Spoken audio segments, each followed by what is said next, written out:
Like share करें भाई एक बार सभी बच्चे। वॉइस ओके है ना? एग्जाम होता है। देखिए आज का अपना जो पहला प्रश्न दिया गया वो क्या दिया गया, एक बार फटाफट से बच्चे निकालेंगे कॉपी पेन। निम्नलिखित में से किस शहर को भारत के इलेक्ट्रॉनिक नगर के नाम से जाना जाता है? इलेक्ट्रॉनिक लिखो, साथ साथ में लिखते चलो, शॉर्टकट में लिख लो। इलेक्ट्रॉनिक सिटी बराबर जो भी आपका चला लें। कार्तिक ये मूंगफली चकली है। इलेक्ट्रॉनिक शहर के नाम से किस नगर को जाना जाता है या किस शहर को जाना जाता है भारत में? एक बार विकास हमारे बीच में जुड़े हैं। राम राम गुरुजी, नमस्कार भाई नमस्कार। एक बार सभी बच्चे लाइक शेयर करेंगे भाई फटाफट से, सभी बच्चे लाइक शेयर करते चलेंगे साथ साथ में।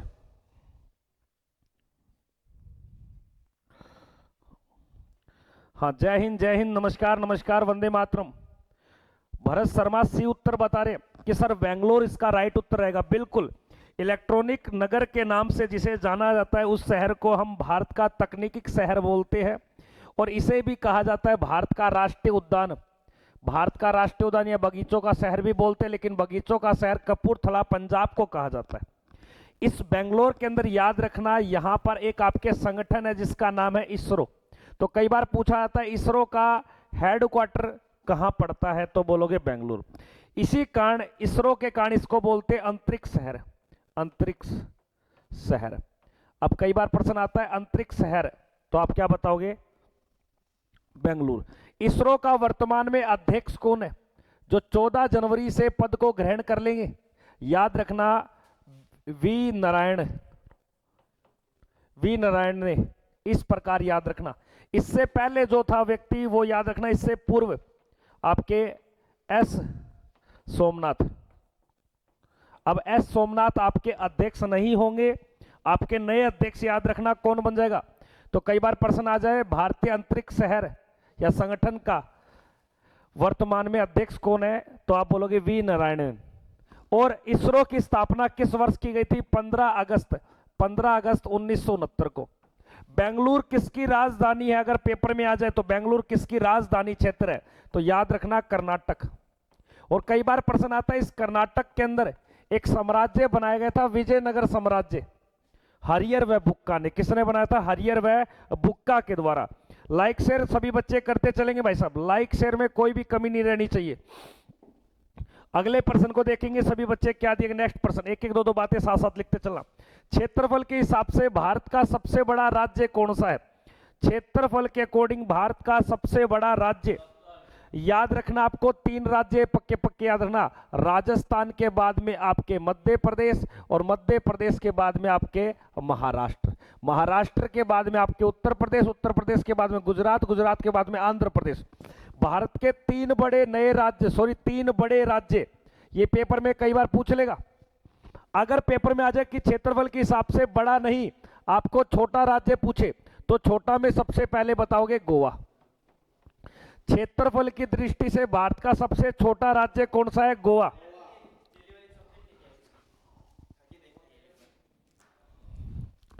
जैली वाली चॉकलेट खिला रहा है, मुझे लग रहा है कल कॉलेज जाएगा। है इधर आजा,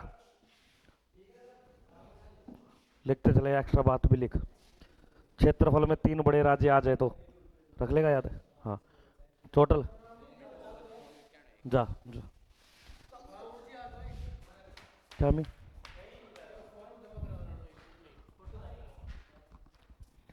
देखिए क्षेत्रफल के हिसाब से भारत का, ओए चुप हो जाए और फिर मैं मारूंगा तुम्हें सुबह सुबह ही, सुबह सुबह वो बांस मारूंगा मैं राम प्यारी, और साथ में ये क्या ये काली माता का हथियार, ये बूम बूम हो जाएगा, गलियों में होता ही है।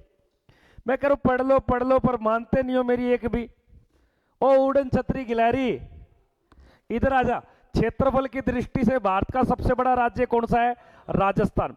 इस राजस्थान राज्य का गठन कब किया गया था ये बता दो।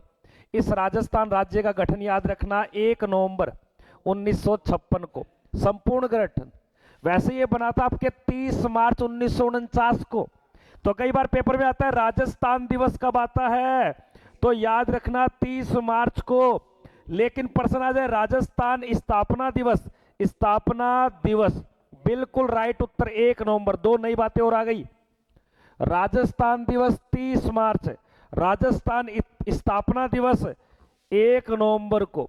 राजस्थान की राजधानी का नाम बता सकता है जीतू? बिल्कुल जयपुर। और जयपुर को ही क्या बोलते हैं आपके? Pink city. और इसे ही बोलते हैं भारत का पेरिस। तो भारत का पेरिस किस शहर को बोला है? अब एक छोटा सा प्रश्न बता दे, राजस्थान का वह कौन सा जिला है जो सबसे बड़ा जिला है? कितने जिलों में से? 41 में से सबसे टॉप में है। बिल्कुल जैसलमेर। कौन सा भैया? जैसलमेर। तो राजस्थान के सबसे बड़े जिले का नाम क्या है? जैसलमेर। ये आपको ध्यान देना है। लाइक शेयर करते चलेंगे भाई सभी बच्चे। वो शानदार प्रश्न। 3 बातें याद रखना। क्षेत्रफल में बड़ा राज्य राजस्थान, क्षेत्रफल में छोटा राज्य गोवा। राजस्थान दिवस कब मनाया जाता है? 30 मार्च को। लेकिन राजस्थान स्थापना दिवस कब आता है? 1 नवंबर को। अगले प्रश्न को देखेंगे अब सभी बच्चे। केंद्रीय सड़क अनुसंधान केंद्र कहां पड़ता है? ये रिसर्च सेंटर बहुत आते हैं।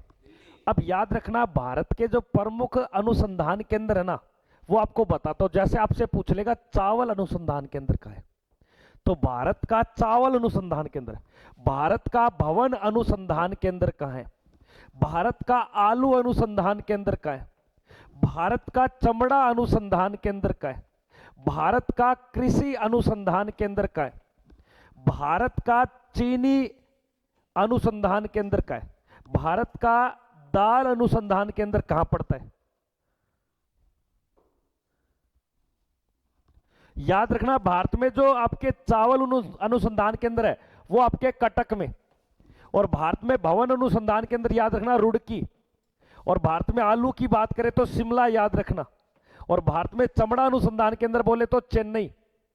और भारत में कृषि का बोले तो दिल्ली। और भारत में चीनी और दाल का बोले तो कानपुर। अब 2-4 और याद रखिए। भारत में अगर प्रश्न आ जाए कि गन्ना अनुसंधान केंद्र कहां पे? गन्ना अनुसंधान, तो याद रखना कोयम्बटूर। भारत में आपसे पूछ लेगा ये चीनी, गन्ना, दाल, कौन सा? नहीं, सोयाबीन इतना फेमस नहीं है। आपसे याद रखना कॉफी अनुसंधान केंद्र। तो कॉफी कुर्ग, अरे वो अलग है, इतने नहीं। कॉफी का याद रखना कुर्ग। तंबाकू अनुसंधान केंद्र, तंबाकू रिसर्च सेंटर राजमुंद्री। और ये राजमुंद्री पड़ता है आंध्र प्रदेश में, कुर्ग पड़ता है कर्नाटक में, कोयम्बटूर पड़ता है तमिलनाडु में, कानपुर पड़ता है उत्तर प्रदेश में, चेन्नई पड़ता है तमिलनाडु में, शिमला हिमाचल प्रदेश, रुड़की उत्तराखंड। इस प्रश्न में दिए गए प्रश्न का राइट उत्तर हो जाएगा आपके। केंद्रीय सड़क अनुसंधान केंद्र कहां पड़ता है लाडले? दिल्ली। जिसकी स्थापना लिख लो। इस अनुसंधान केंद्र की स्थापना हुई थी 1952 में। एक छोटा सा प्रश्न पूछूं, दिल्ली को भारत की राजधानी कब बना दिया गया? याद रखना 1911 में बना दिया। लेकिन कलकत्ता से दिल्ली इसको बदला कब? स्थानांतरण कब कर दिया था? 1912 में। और फिर इसके आगे नई दिल्ली जो नामक शब्द लगा है वो 1931 में। नई दिल्ली 1931। इतनी बातें मत पढ़ना, पर इतना याद रखना, भारत में सड़क अनुसंधान केंद्र कहां पड़ता है? दिल्ली। भारत में अंतरिक्ष अनुसंधान केंद्र कहां है? बेंगलुरु। भारत में भवन अनुसंधान केंद्र कहां है? रुड़की। भारत में डायनामाइट लिमिटेड केंद्र, डायनामाइट लिमिटेड केंद्र कहां पड़ता है? लिमिटेड केंद्र। तो भारत में डायनामाइट अनुसंधान केंद्र कहां है भैया? हैदराबाद में। रुड़की कौन से राज्य का हिस्सा है? उत्तराखंड। एक प्रश्न पूछेगा, भारत में वन अनुसंधान केंद्र देहरादून। ये इंपॉर्टेंट है भाई, वन वाला और एक चावल वाला। ये दोनों पेपर में कई बार आते हैं। भारत में चावल अनुसंधान केंद्र कटक उड़ीसा। अंतरराष्ट्रीय फिलीपींस की राजधानी मनीला में। भारत में वन अनुसंधान केंद्र, वन शोध केंद्र देहरादून में। लाइक शेयर करते चलेंगे भाई सभी बच्चे। अगले प्रश्न को हम देखेंगे। नेक्स्ट प्रश्न में क्या दिएगा फटाफट से। विश्व प्रसिद्ध अजंता की जो गुफाएं हैं वो किस धर्म से संबंधित है? ये अच्छा प्रश्न है, बताइए। अजंता की गुफाएं सभी को पता है सर। इसकी एक तो लोकेशन अगर आपसे कोई पूछ ले तो लोकेशन बताओगे सर? लोकेशन पड़ती है औरंगाबाद, औरंगाबाद, और ये कहां पड़ता है? महाराष्ट्र में। और ये गुफाएं आपके बौद्ध धर्मवाड़े से जुड़ी हैं, तो जो आपका राइट उत्तर हो जाएगा आपके बौद्ध धर्म, बौद्ध धर्म। तो कई बार प्रश्न आता है कौन से धर्म से जुड़ी है? बौद्ध धर्म। और इसका राइट उत्तर क्या आ जाएगा यहाँ पे? महाराष्ट्र। लिख ले इसको, मुंह में क्यों ले तू, इप का मुंह में लिया ना, फिर देख लिए। हाँ, प्रसिद्ध अजंता की गुफाएं कौन से राज्य में? ना ही ला यार, इब नहीं बस, फिर वो देख, तो फिर तो रुक जा, तो क्यों करे एक्टिविटी? यो बायडा कौन माने टिंगर, मान जा जी तो। हाँ हाँ, इधर आ जाइए। विक्रम साराभाई एक अंतरिक्ष केंद्र है। जैसे अंतरिक्ष केंद्र सुनना, एक का नाम मिलेगा सतीश, सतीश धवज, धवज अंतरिक्ष केंद्र, सतीश धवज अंतरिक्ष केंद्र याद रखना। श्री हरिकोटा। जितने भी आपके ग्रह उपग्रह जो बनाए जाते हैं उनको लॉन्च किया जाता है यहां से। एक मिलेगा विक्रम साराभाई अंतरिक्ष केंद्र। अब एक प्रश्न सुनना, इस विक्रम साराभाई को इसरो का जनक बोलते, क्या बोलते हैं? इसरो का जनक या पिता। इसरो संगठन का प्रथम अध्यक्ष कौन था? तो आप क्या बताओगे? विक्रम साराभाई। और ये इसरो खुद के नाम का जो एक अंतरिक्ष केंद्र है वो याद रखना आपके तिरुवनंतपुरम। और तिरुवनंतपुरम कहां पड़ता है? आपके केरल में। इसको तिरुवनंतम को ही बुलाता है त्रिवेंद्रम, त्रिवेंद्रम। तो कई बार प्रश्न आता है विक्रम साराभाई अंतरिक्ष केंद्र किस राज्य में है? केरल में। विक्रम साराभाई को कौन से संगठन का जनक बताया है? इसरो का जनक बताया है। और इसरो के पहले अध्यक्ष कौन थे? विक्रम साराभाई। जबकि वर्तमान में चेंज होने वाला है, सोमनाथ की जगह आने वाला है आपके वी नारायण। अगले प्रश्न को देखोगे क्या दिया गया। एक बात बताइए, इन चार ऑप्शन में से कहां पर नेशनल डिफेंस एकेडमी है? ये बता दो। याद रखना आपके पुणे में, यहां देहरादून ऑप्शन में है। नेशनल डिफेंस एकेडमी पुणे की एक जगह पड़ती है जिसको बोलते हैं खड़ंगवासला। भारतीय यानी कि राष्ट्रीय रक्षा, नेशनल डिफेंस एकेडमी, राष्ट्रीय रक्षा अकेडमी। अगले प्रश्न को देखो, इसकी दो बातें सुन लो। विक्रम साराभाई अंतरिक्ष केंद्र कौन से राज्य में है? केरल में। किस जगह पे? तिरुवनंतपुरम पे। ओए मनु के लिए यार, किमी कौन थारकने थारक मर रहे हो थे, जमा टूट रहे हो, पूरे काम की चीज बताने लाग रहे हो यार। विक्रम साराभाई अंतरिक्ष केंद्र किस जगह है? तिरुवनंतपुरम। अगर तिरुवनंतपुरम नाम ना मिलेगा तो इसको क्या बोलते हैं? त्रिवेंद्रम। और त्रिवेंद्रम किसकी राजधानी है? केरल की। और ये विक्रम साराभाई कौन से संगठन का जनक कहलाया था? इसरो का। और इसरो का प्रथम जनक भी कौन था? विक्रम साराभाई।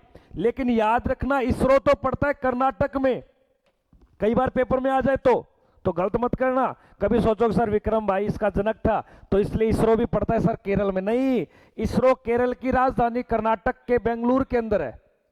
अगले प्रश्न को देखिए क्या दिया। नेक्स्ट प्रश्न, दो दो बातें तो लिखा रहा हूं। भारत में सबसे ज्यादा समय तक सेवानिवृत्त मुख्यमंत्री के पद पे कौन रहा था? सेवानिवृत्त मुख्यमंत्री के पद पे दिए गए ऑप्शन के अकॉर्डिंग यहां पर एक नाम और लिखता हूं जिसका नाम है पवन सिंह चामलिंग। चामलिंग, पवन सिंह चामलिंग। और ये याद रखना ये सिक्किम के सीएम रहे, सिक्किम के। और कितने वर्ष के लिए? 25 वर्ष के लिए।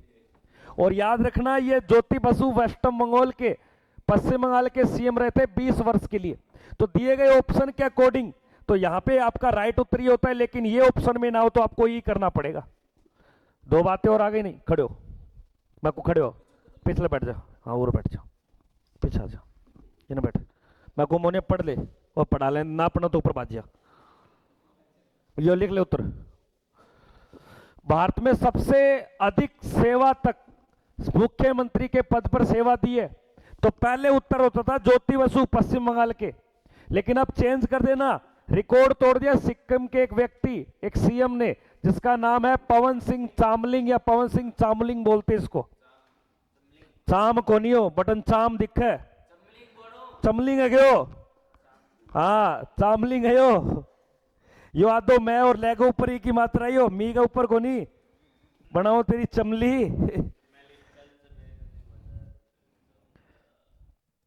सर कमेंट नहीं देख रहे आप बेटा कमेंट बाद में देख लूंगा एक बार यहां पे तो ध्यान दो सर जी एज में 21 से 23 हो गई है क्या करूं कुछ नहीं करना तो एसएससी की तैयारी कर ले रेलवे की तैयारी कर ले ठीक है अगले प्रश्न को देखिए इस प्रश्न का उत्तर आपका ई ऑप्शन हो जाएगा नेक्स्ट प्रश्न देखिए हवा महल भारत के किस शहर में स्थित है हवा महल की अगर बात की जाए तो ये महलों के ऊपर एक प्रश्न बनाना चाहता हूं अगर प्रश्न आ जाए महलों का शहर बोलते हैं महलों का शहर तो याद रखना किसको बोलते हैं मोनू बताएगा छोड़ फोन छोड़ के काटे फोन में अरे या कौन दे या अरे कोनी क्यों कोनी बंद करा क्यों कब बात करने लग रहे हो माने क्यों मारे बेचारी ने हैं थे रहने दियो गाल के अगली की बूढ़ा पेंशन आ जाएगी थे जब गालो ने तो सरकार देगी तेली माने बट फोन चलावे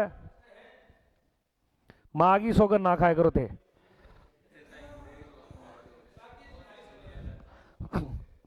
ये बता महलों का शहर किसको बोलते हैं याद रखना कोलकाता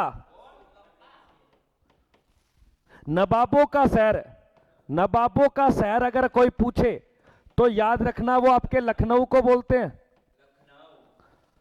और हवा महल की अगर बात करें तो किस जगह पड़ता है जयपुर में एक और सुनना जयपुर के अंदर एशिया की सबसे लंबी तोप है तोप उस तोप का जो नाम है उसे बोलते हैं जय बाण तोप और अगर पूछ ले जय बाण तोप कौन से गढ़ के अंदर या किले के अंदर है उस किले का नाम पूछ लेगा तो याद रखना नाहरगढ़ तो लिख लेता था सुनील जी का फूफा मांझिया सुनील दिखाई उरे यो नाहरगढ़ को कौन दिखा तने लिख आगे बोल रहे दिखा खड़ा लिखे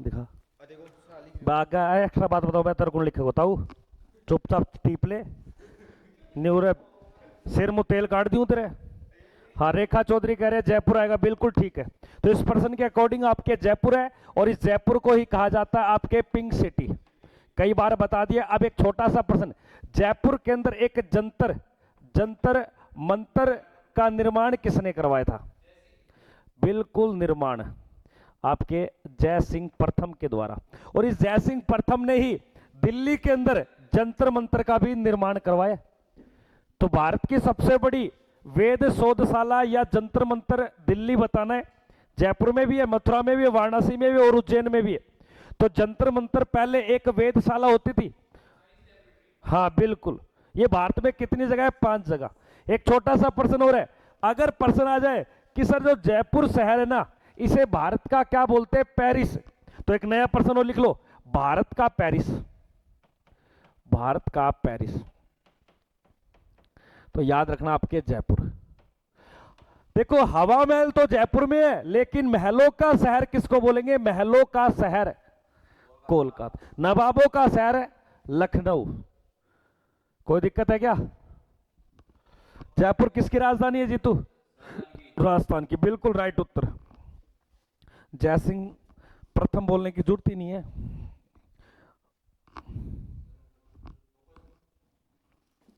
तो ये लिखो के जय बाण तोप कौन से किले में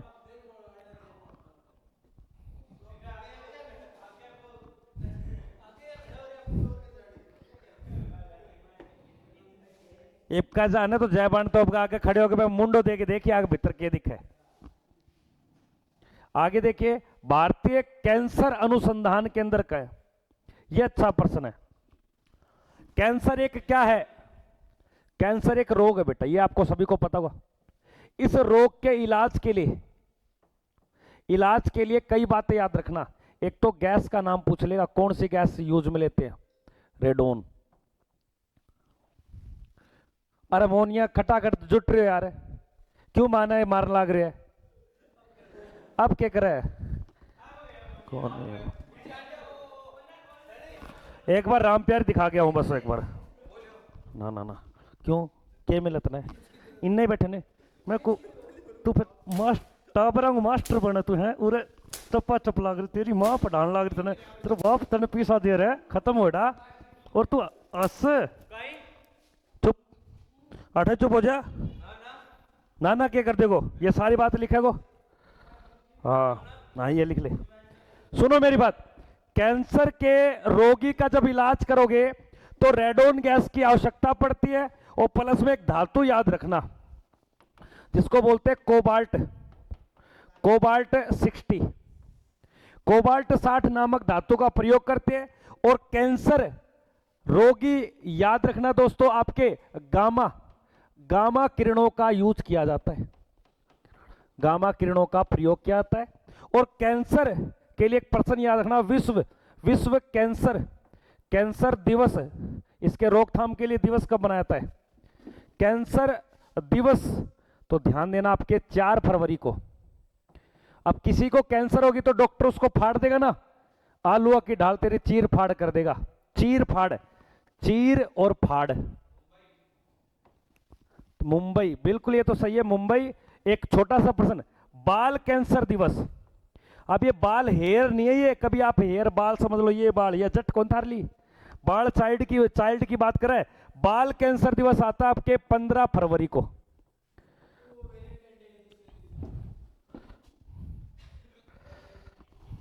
हाँ जिस दिन पॉकेट डे बनाते क्या बनाते ये याद रखना शायद मुंबई होगा देसी छोरा शायद नहीं बिल्कुल मुंबई एक छोटा सा प्रश्न सुनना मुंबई के बारे में अगर प्रश्न आ जाए मुंबई को भारत का प्रवेश द्वार बोलते हैं भारत का प्रवेश द्वार इस मुंबई को बोलते हैं भारत की आर्थिक राजधानी आर्थिक राजधानी इस मुंबई को याद रखना बेटा इस मुंबई के अंदर ही पड़ता है आपके गेटवे ऑफ इंडिया जिसे प्रवेश द्वार बोला है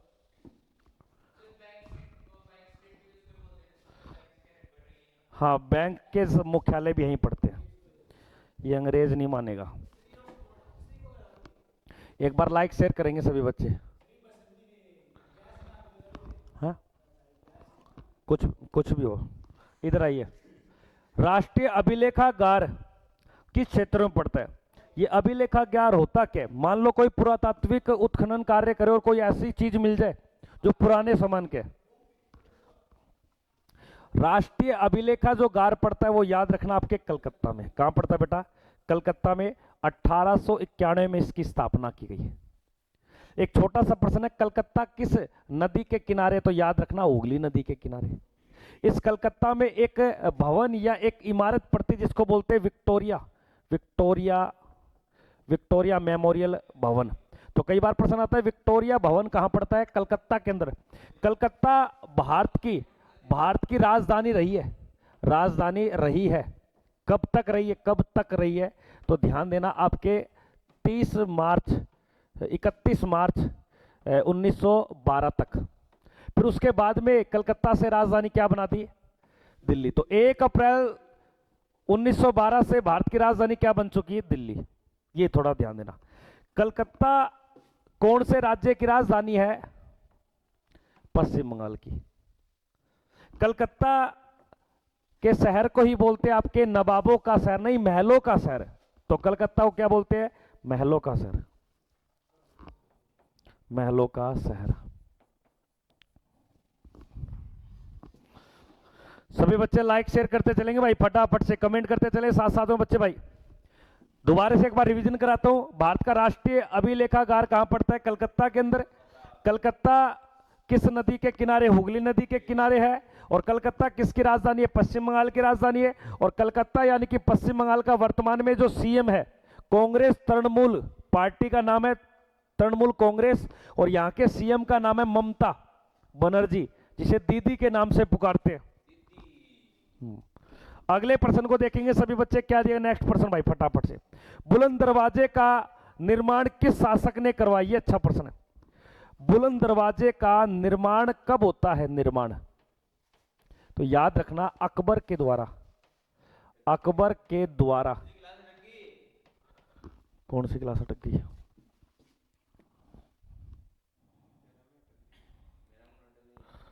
अटक गई यार एक सेकंड रुको बस, थे घबराओ ना। थारा भाई जत्ता ही खड़े है ना, थारा भाई जोगिंदर जत्ता ही खड़े, घबराना कौन थारा। थारा भाई जोगिंदर इतने पुशअप मार देगा, धरती में छेद कर देगा। रुक लिख ले यार दादा यार, यो पुछ पुछ कौन हो, यो पुछ लिया रो। इधर देखिए, बुलंद दरवाजा, सुनिए मेरी बात, चुप रहो, कोई तना की मैं बोला मैं मारूंगा, चुप रहो बस। अब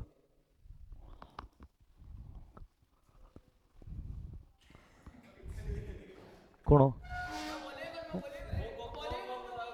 तो हो गया। बुलंद दरवाजे का जो निर्माण है वो याद रखना बेटा, अकबर के द्वारा गुजरात अभियान की विजय पर करवाया गया। तो गुजरात अभियान कब हुआ था? 1572 में। उसको जीतने के उपलक्ष्य में इस अकबर ने फतेहपुर सीकरी, और ये कहां पड़ता है? आगरा। और आगरा कहां पड़ता है? यूपी। तो कई बार पेपर में आता है कि बुलंद दरवाजे का निर्माण करवाने वाले शासक का नाम बताइए, अकबर। और अकबर कौन से वंश का शासक था? मुगल वंश का। और इसे याद रखना, अकबर को बोलते हैं मुगल वंश का वास्तविक संस्थापक।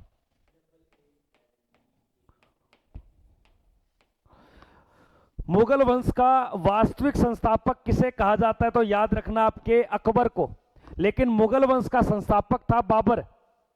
एक छोटा सा प्रश्न और सुनना कि जो आपके ये आपके हैदराबाद शहर की स्थापना कुली कुतुब शाह के द्वारा, कुली कुतुब शाह के द्वारा, तो कुली कुतुब शाह के द्वारा हैदराबाद शहर की स्थापना की जाती है। बीजापुर ये आपके पड़ता है कर्नाटक में, जहां गोल गुंबज नामक एक इमारत है। जितिया की मैं एक बार देखो, मैं थाना फ्री में गलाऊंगा, फिर रुको। देखिए सबसे छोटी, सॉरी यहां पे माफी चाहता हूं, सबसे छोटा जनसंख्या में, इसको सबसे कम लिख लो यहां, कम या न्यूनतम जनसंख्या वाला स्टेट कौन सा है? ऑप्शन में दिया गया गोवा, मिजोरम, सिक्किम या मेघालय। इन चार ऑप्शन में सर्वाधिक वर्षा वाला राज्य कौन सा है? सर्वाधिक वर्षा होती है आपके मासिन राम। और मासिन राम कौन से स्टेट का हिस्सा है? मेघ प्लस आल्ले, यानी कि बादलों का घर, मेघालय।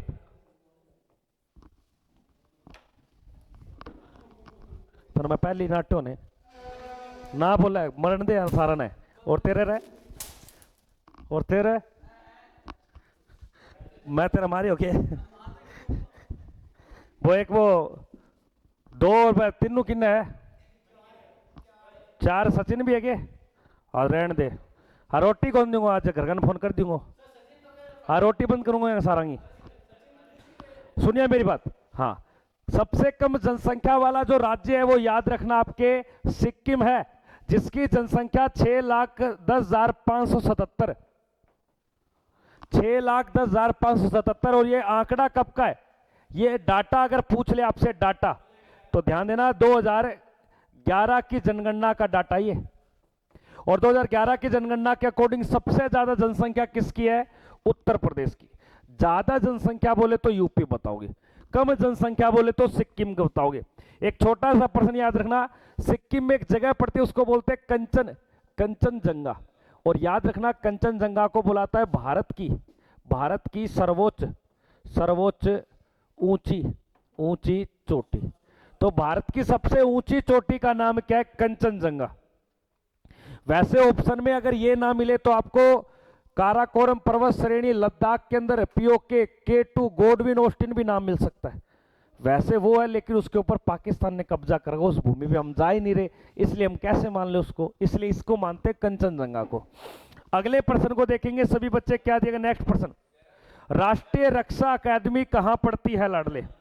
वाह क्या बात है, जीतू हमारा 1 नंबर का लौंडा है, क्योंकि देहरादून के अंदर पड़ती है इंडियन मिलिट्री एकेडमी। और नई दिल्ली और वेलिंगटन, आपके विलिंगटन छोड़ो, आगे देखिए आपके खड़गवासला। तो खड़गवासला कहां पड़ता आपके? पुणे। और पुणे कहां है भैया? महाराष्ट्र। तो जीतू बेटा ये बता, पुणे का प्राचीन नाम क्या है? इसे पूना बोलते थे। क्या बोलते थे? पूना। इसे पुणे को पूना याद रखना। खड़गवासला, राष्ट्रीय रक्षा अकेडमी खड़गवासला में। और इंडियन मिलिट्री एकेडमी कहां पड़ती है? देहरादून में। एक और याद रख लो, वायुसेना, वायुसेना अकेडमी, वायुसेना अकेडमी आपका बन जाएगा हैदराबाद। और एक मिलेगी आपको, एक मिलेगी भैया नौसेना अकेडमी, नौसेना अकेडमी। तो नौसेना जो अकेडमी है ना, वो एजी माला, एजी माला।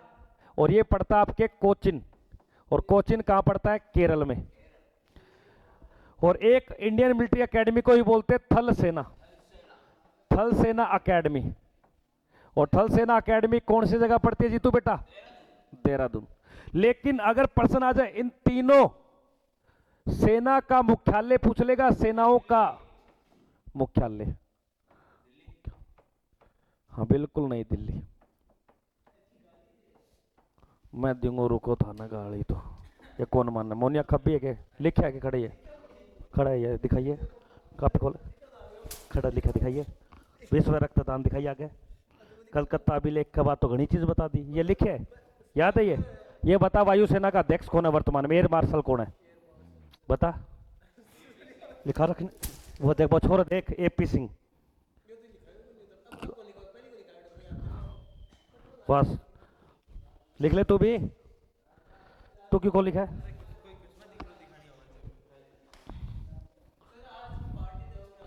राजकुमार दे दी पार्टी, गमेड़ी बातें नहीं। बस बस ओए मोनिया, रुक जा राजकुमार। हाँ रुक जा बटा, कोटेगा ही।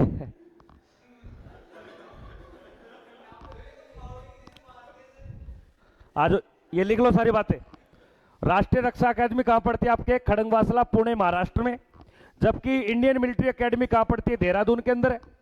और वायुसेना अकेडमी पूछे तो हैदराबाद के अंदर।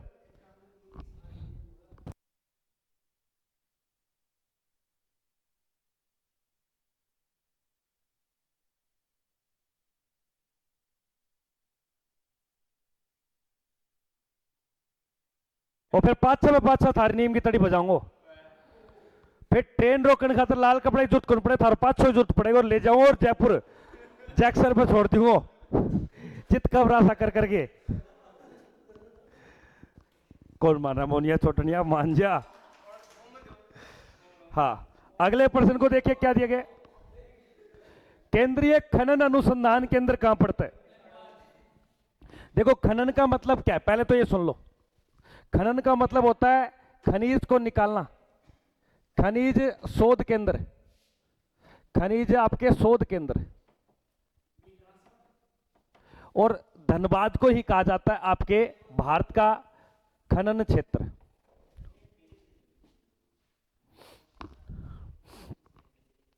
एक बात बताइए, भावनगर क्षेत्र कौन से राज्य में? बिल्कुल गुजरात में। और कटक कौन से राज्य में? उड़ीसा में। और जमशेदपुर कहां पड़ता है? झारखंड, जमशेदपुर, जहां टाटा टिस्को नामक स्टील, हाँ बिल्कुल टाटा। और ये बताते हैं कि एक चिल्का के अंदर टाटा कंपनी ने एक आंदोलन चलाया था, चिल्का बचाओ आंदोलन, चिल्का आंदोलन, उसकी झींगा मछली को बचाने के लिए। अगले प्रश्न को देखिए, नेक्स्ट प्रश्न में क्या दिया। इस प्रश्न का उत्तर होगा भैया धनबाद। कई बार ये भी प्रश्न आता है, सर धनबाद पड़ता कहां है? राज्य पूछ ले तो याद रखना झारखंड है। ठीक है, अगले प्रश्न को देखेंगे सभी बच्चे। विजय घाट एक समाधि स्थल है। विजय घाट एक समाधि स्थल है लाडले, ये विजय घाट एक समाधि स्थल है। और ये किस व्यक्ति का समाधि स्थल है? इतना बता दो। यमुना का है। और ये विजय घाट समाधि स्थल कौन सी जगह पड़ता है? दिल्ली में। लेकिन विजय घाट समाधि स्थल किस महापुरुष का है? तो याद रखना आपके लाल, बिल्कुल लाल बहादुर शास्त्री। इस लाल बहादुर शास्त्री का उपनाम जीतू नहीं बताएगा, मोनू बताएगा। उपनाम क्या है? पंडित जवाहरलाल नेहरू अलग है बेटा। हाँ मोनिया,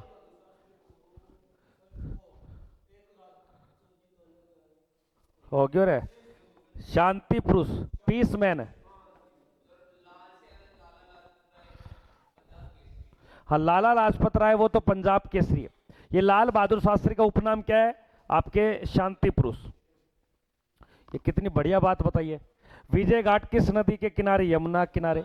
विजय घाट किसका समाधि स्थल है? लाल बहादुर शास्त्री का। और ये विजय घाट नामक जो लोकेशन है ये कहाँ पड़ती है? आपके दिल्ली में। और विजय घाट यानी कि लाल बहादुर शास्त्री का एक निक नेम क्या है? शांति पुरुष। और इस लाल बहादुर शास्त्री के द्वारा दिए गए नारे का नाम पूछ लेगा तो नारा कौन सा था? तो नारा याद रखना, जय जवान, जय जवान जय किसान। तो जय जवान जय किसान नारे का उपयोग किसने किया था? लाल बहादुर शास्त्री के द्वारा।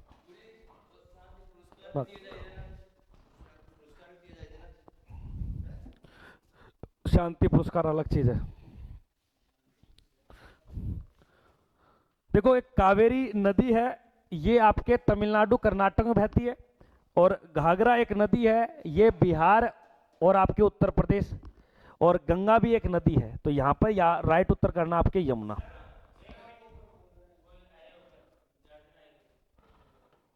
कौन बुला रहे हैं?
तू इंस्टा चलावे, टिंगरियों बात करे बा। कोनिया वे जयपुर, कोनिया बेटा।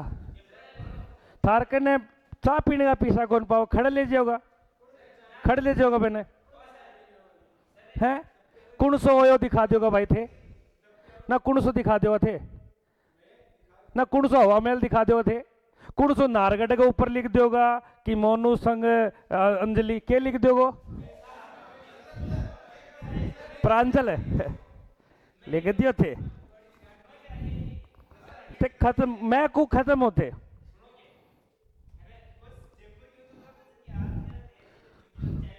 आगे देखिए देखिए बात नहीं एक नियाग्रा फॉल्स है एक ये जलप्रपात आपके नियाग्रा जलप्रपात ये याद रखना कहां पड़ता है ये पड़ता आपके अमेरिका यूएसए छोड़ो इससे पहले एक बताता हूं एक प्रश्न लिखना ये अच्छा प्रश्न है विश्व का सबसे ऊंचा हाँ ये प्रश्न आता है सबसे ऊंचा जलप्रपात बिल्कुल एंजिल जलप्रपात दुनिया का सबसे ऊंचा जलप्रपात का नाम है एंजिल जलप्रपात oh my God sorry bro Gauri Gautam पढ़ाई पे ध्यान दीजिए बेटा ये गौरी वही है कि जो अपने हॉस्टल में रनिंग करता था पीछे गोरू वो अफ्रीका के अंदर विक्टोरिया फॉल्स ये वेनुजुला दक्षिण अमेरिका महाद्वीप के अंदर पड़ता है राष्ट्रीय डिजाइन संस्थान ये अलग अलग राज्यों में डिजाइन संस्थान मिलेगी जो नेशनल डिजाइन संस्थान है ना ये पड़ती है आपके अहमदाबाद याद रखना और ये पड़ता आपके गुजरात में और अहमदाबाद किस नदी के किनारे ये इंपोर्टेड प्रश्न बन जाएगा आपके लिए बिल्कुल साबरमती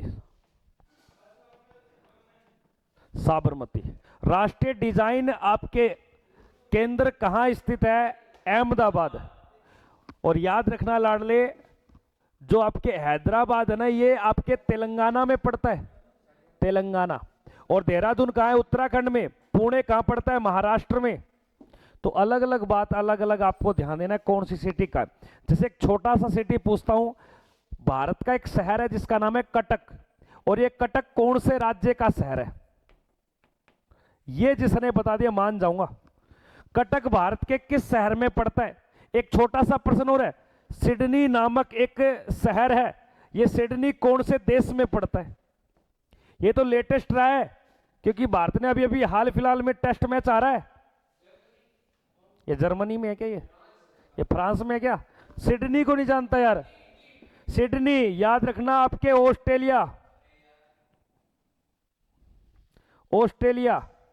और कटक नामक जो शहर पड़ता है वो कहां पड़ता है उड़ीसा में जहां पे आपके कटक देश का सबसे लंबा बांध हीराकुंड और सिडनी में तो एक क्रिकेट स्टेडियम है फेमस और सिडनी शहर याद रखना आपके सिडनी शहर एक नदी पूछेगा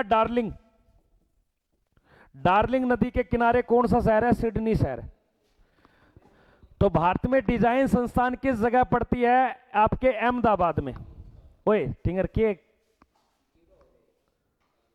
कार्तिक चुपचाप लिख ले और खड़े हो रू पीछे बैठ बस जगह पड़ी खड़े हो मैं बड़ा है और के मंत्र बड़ा खड़े हो बड़ा तो रहन दे कोई थापा के गिर देगो फिर चुटकली बाज जाएगी तेरी अगले प्रश्न को देखेंगे सभी बच्चे क्या देंगे राष्ट्रीय विज्ञान केंद्र कहां पड़ता है यह अच्छा प्रश्न है नेशनल जो साइंस सेंटर है ये कहां है आपके राष्ट्रीय विज्ञान केंद्र ऑप्शन में मुंबई बेंगलुरु आपके कोलकाता या दिल्ली बेंगलुरु के अंदर ये थोड़ी है कि इसरो है तो वहां पे अंतरिक्ष शहर है तो उसी को साइंस बोलेंगे नहीं याद रखना दिल्ली में राष्ट्रीय विज्ञान केंद्र कहां स्थित है दिल्ली के अंदर अब एक छोटा सा प्रश्न बता दो मुझे कि जो दिल्ली आपके केंद्र शासित प्रदेश है वो सबसे बड़ा शहर है क्या ये बताइए बड़ा शहर दिल्ली है या मुंबई है बड़ा शहर आपके मुंबई है जबकि दिल्ली सर्वाधिक क्या रखता है आपके जनसंख्या तो इसके अकॉर्डिंग आपका जो राइट उत्तर होगा वो यहां पे क्या बन जाएगा भारत का भारत का सबसे बड़ा शहर अगर कोई पूछ ले तो आपको क्या बताओगे? दिल्ली। जबकि मुंबई तो सर्वाधिक क्या रखता है? जनसंख्या। बड़ा शहर बोले तो आपको दिल्ली ही बताना है लाडले, इतना याद रखना। पढ़ा लेने दो, मैं को पढ़ा।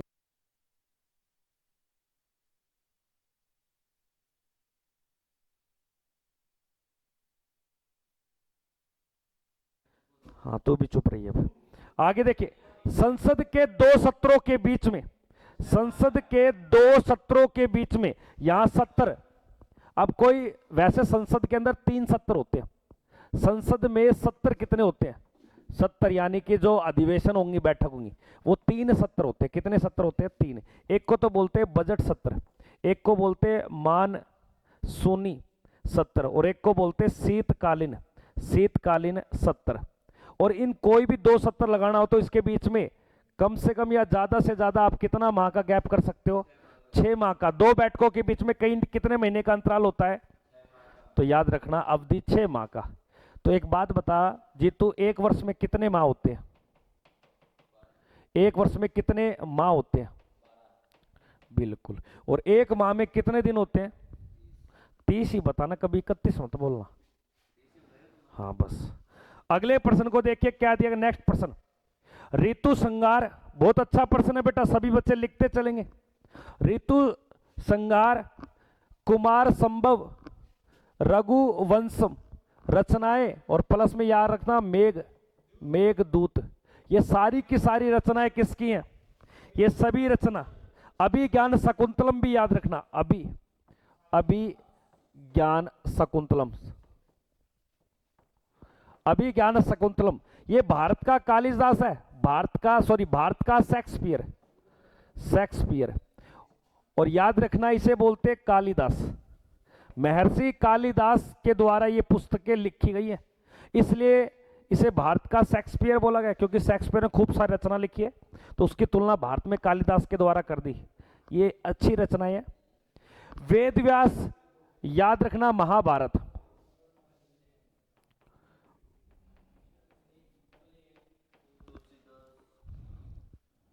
तने कहना कहीं और आगे ना बड़े बैठ बड़, चल खड़े हो, खड़े हो।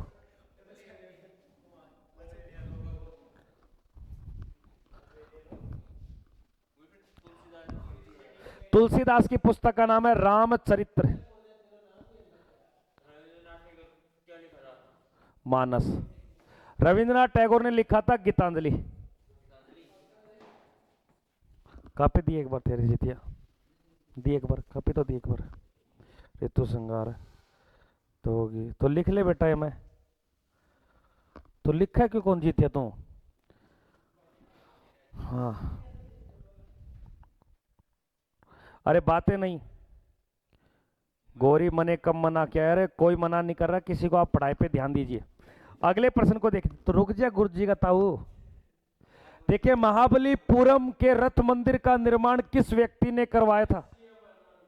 महाबलीपुरम एक रथ मंदिर है, इनका निर्माण 7वीं और प्लस में 8वीं शताब्दी के अंदर हुआ था, शताब्दी। और सुनना, ये पल्लव वंश के शासकों ने करवाया, और उस व्यक्ति का नाम है नरसिंहवरम प्रथम के द्वारा। और ये मंदिर पड़ते हैं आपके चेन्नई, और चेन्नई कहां पड़ता है? Tamil Nadu.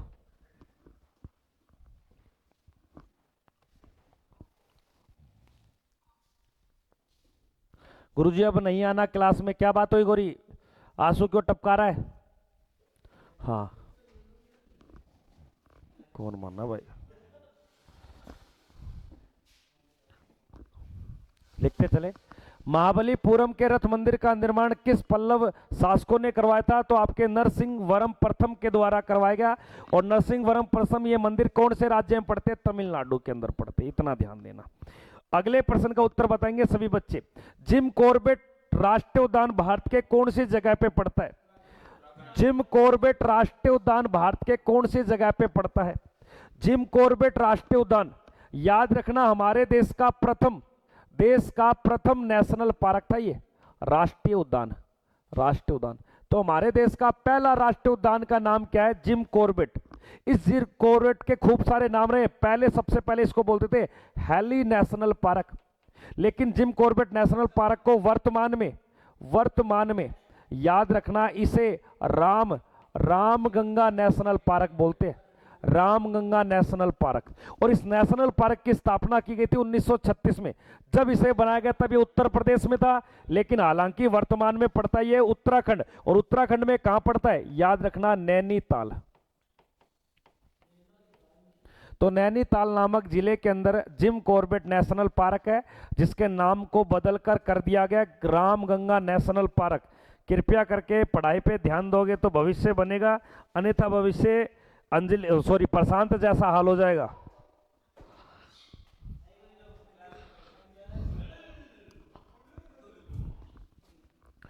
Jim Corbett national park Bharat के कौन से राज्य में पड़ता है? उत्तराखंड में। जिम कॉर्बेट नेशनल पार्क, सुनना मेरी बात, अगर प्रश्न आ जाए जिम कॉर्बेट नेशनल पार्क से भारत की प्रथम बाघ गणना को शुरू किया गया, टाइगर प्रोजेक्ट।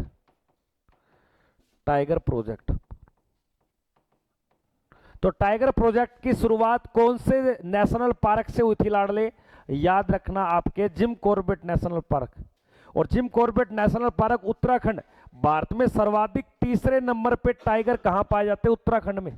पहले नंबर पे टाइगर पाए जाते हैं मध्य प्रदेश में, और दूसरे नंबर पे टाइगर पाए जाते हैं आपके कर्नाटक में। और भारत का वह तीसरा राज्य जहां पे बाघों की संख्या ज्यादा है। या तोड़ो केड़ो कैमरो गेर दोगे यार, थे मन देखो यार थारो। 1% को नहीं आला बेटा, 99% कलकला जियो को, 1% को नहीं आला को फिर छोरो जोर गो यार जीतियो।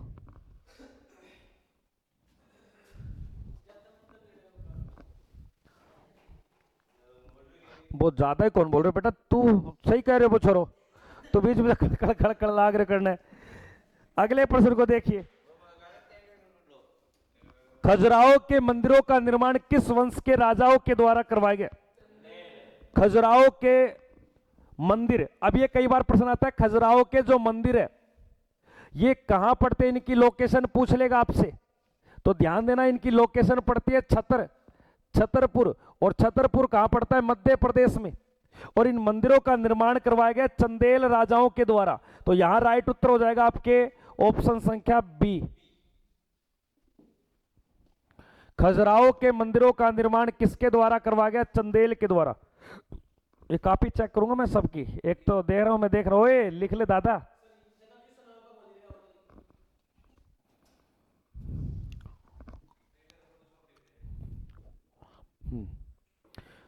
लाइक शेयर करेंगे भाई सभी बच्चे। अगले प्रश्न को देखेंगे। नेक्स्ट प्रश्न में क्या दिया गया? बर्डी, एक शब्दावली का नाम है birdie, eagle, bogey, par, tee, hole in one शब्द। होल इन वन, होल इस प्रकार का होल बना है, इस प्रकार की स्टिक रखी जाती है उसके ऊपर। तो ये सारे के सारे जो शब्द जुड़े वो किससे जुड़े हैं? गोल्फ से। और याद रखना, गोल्फ का जो प्रमुख कप है या उसके ट्रॉफी का जो नाम है वो कई बार पेपर में आता है, तो याद रखना राइडर कप। तो राइडर कप का संबंध किस खेल से? गोल्फ से। गोल्फ। और एक व्यक्ति, एक प्लेयर याद रखना, इसका एक प्लेयर है, उस प्लेयर का नाम है जीव मिल्खा। तो जीव मिल्खा नामक खिलाड़ी का संबंध किस खेल से जुड़ा हुआ है जीतू? गोल्फ। और गोल्फ को जहां पे खेलते उस जगह को, उस परिसर को बोलते हैं कोर्स। गोल्फ की जगह पे खेले जाने वाले खेल का नाम क्या है? सॉरी, गोल्फ को जहां खेलते उस जगह को परिसर कोर्स कहते हैं। क्या बोलते हैं? कोर्स। वो देख कटाकट लाग गयो।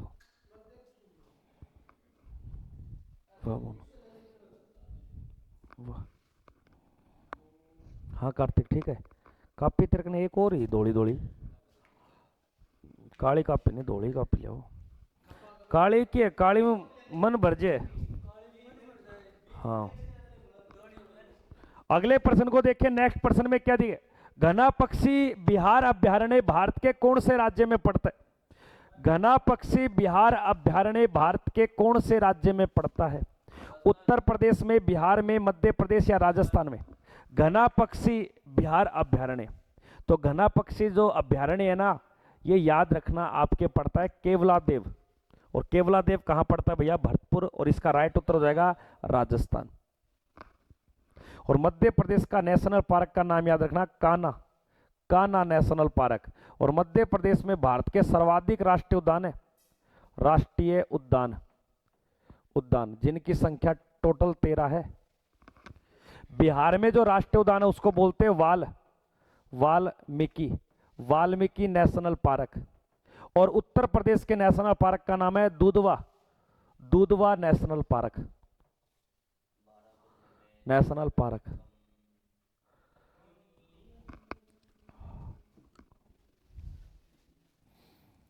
(1973) जिम कार्बेट। हाँ बिल्कुल बिल्कुल लाडले, बिल्कुल। यहां तक कोई दिक्कत नहीं है ना मेरे हिसाब से? अगले प्रश्न को देखिए क्या दिए गए। महमूद गजनवी ने सोमनाथ के मंदिर को कब लूटा था? उस पर अटैक कर दिया, उस मंदिर को लूट लिया। ये बताइए किस वर्ष में? महमूद गजनवी। अब कई बार प्रश्न आता है महमूद गजनवी के साथ आने वाले आपको लेखक पूछ लेगा, लेखक या आपके विदेशी यात्री, जैसे एक अल ब्रूनी, अल ब्रूनी। और अल ब्रूनी के द्वारा कौन सी पुस्तक लिखी है? एक और याद रखना, फिरदौसी, फिरदौसी, जिसके द्वारा क्या लिखा है? शाहनामा। शाहनामा किताब किसने लिखी है? फिरदौसी ने। और अल ब्रूनी ने कौन सी किताब लिखी है? किताब उल हिंद, किताबे उल हिंद, हिंदुस्तान नामा। और महमूद गजनवी ने भारत पे, सुनना मेरी बात, भारत पर 15 बार नहीं 17 बार आक्रमण। इसमें से याद रखना 1025 का और 1027 का। 27 के साथ जो युद्ध हुआ था उसको बोलते हैं जाटों के साथ लड़ाई, लास्ट लड़ाई थी। और 1025 के अंदर याद रखना सोमनाथ के मंदिर को लूट लिया गया। तो यहां अब की बार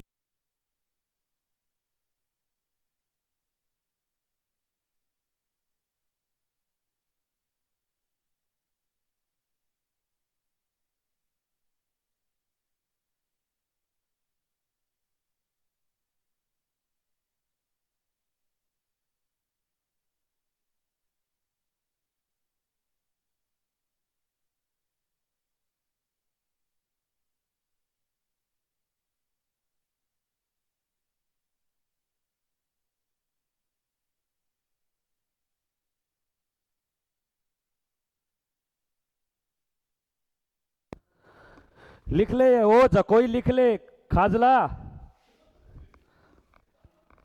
किताब उल हिंद, ये लिखे आपके अलब्रून की किताब, किताब उल हिंद, किताब उल हिंद। और फिरदौसी की लिखना शाहनामा। और कितनी बार आक्रमण किए? और 1025 में कौन से मंदिर को लूट रहा है? और ये मंदिर किससे जुड़ा हुआ है? भगवान विष्णु से जुड़ा हुआ है। बिल्कुल, ये मंदिर पड़ता है आपके गुजरात। इसको तो लूट रहा है ये, लेकिन इस सोमनाथ के मंदिर को बाद में तोड़ेगा। और उस व्यक्ति का नाम क्या है? औरंगजेब, औरंगजेब। तो औरंगजेब याद रखना इस मंदिर को लूटता नहीं है, तुड़वाता है। और फिर क्या बनाएगा? यहां पे मस्जिद बनाएगा। 1025 में 1025 देसी छोरा एक ही उत्तर बता रहे, चंदेल वंश। बाकी बच्चे कमेंट क्यों नहीं कर रहे? तू रहने दे जीतिया, नेट बढ़ जेगो। अगले प्रश्न को देखिए सभी बच्चे, क्या दिए गए। असम राज्य का कौन सा नेशनल पार्क या कौन सा अभ्यारण्य यहां पर एक सींग वाले गैंडे के लिए फेमस है? एक सींग वाले गैंडे के लिए फेमस है। काजीरंगा राष्ट्रीय उद्यान, मानस राष्ट्रीय उद्यान, औरग राष्ट्रीय उद्यान और देहिंग पटकाई राष्ट्रीय उद्यान। ये सारे के सारे नेशनल पार्क कौन से राज्य में है भैया? असम में। अब एक छोटा सा प्रश्न है, असम का प्राचीन नाम बताइए। ये लिखवा रखा है कॉपी में, प्राचीन नाम। ओडो कलिंग यार, उड़ीसा का प्राचीन नाम था। हाँ, असम का प्राचीन नाम भाई साहब कितनी बार बताऊं? क्या है? बोल बोल, सही बोलियो, सही बोला था, बोल। ओए ये कामरूप। तो असम के प्राचीन नाम क्या है? कामरूप। आपको ध्यान देना है। असम में सर्वाधिक क्या होता है बेटा? आपको ध्यान देना है, एक तो बांस और प्लस में एक आपके चाय। असम भारत के पूर्वोत्तर राज्यों 7 बहनों में सबसे बड़ा राज्य है। सबसे ज्यादा कॉफी याद रखना आपके कर्नाटक में, कर्नाटक में कॉफी होती है। तो इसका राइट उत्तर हो जाएगा काजीरंगा राष्ट्रीय उद्यान एक सींग वाले गैंडे के लिए फेमस है। एक सींग वाले गैंडे भारत के 2 ही राज्यों में पाए जाते हैं, एक असम के अंदर और एक पश्चिम बंगाल के अंदर। सर जी ध्यान से पढ़ रहे हैं। सूरज सिंह भाई, सभी बच्चे एक बार जय हिंद लिखिए। जितने भी लाइव देख रहे हैं एक बार सभी बच्चे जय हिंद लिखेंगे और चैनल को सब्सक्राइब भी करेंगे। अगले प्रश्न को देखिए सभी बच्चे क्या दिया। नेक्स्ट क्वेश्चन फटाफट से। ओलंपिक खेलों में हॉकी को किस वर्ष में शामिल किया गया था? हॉकी को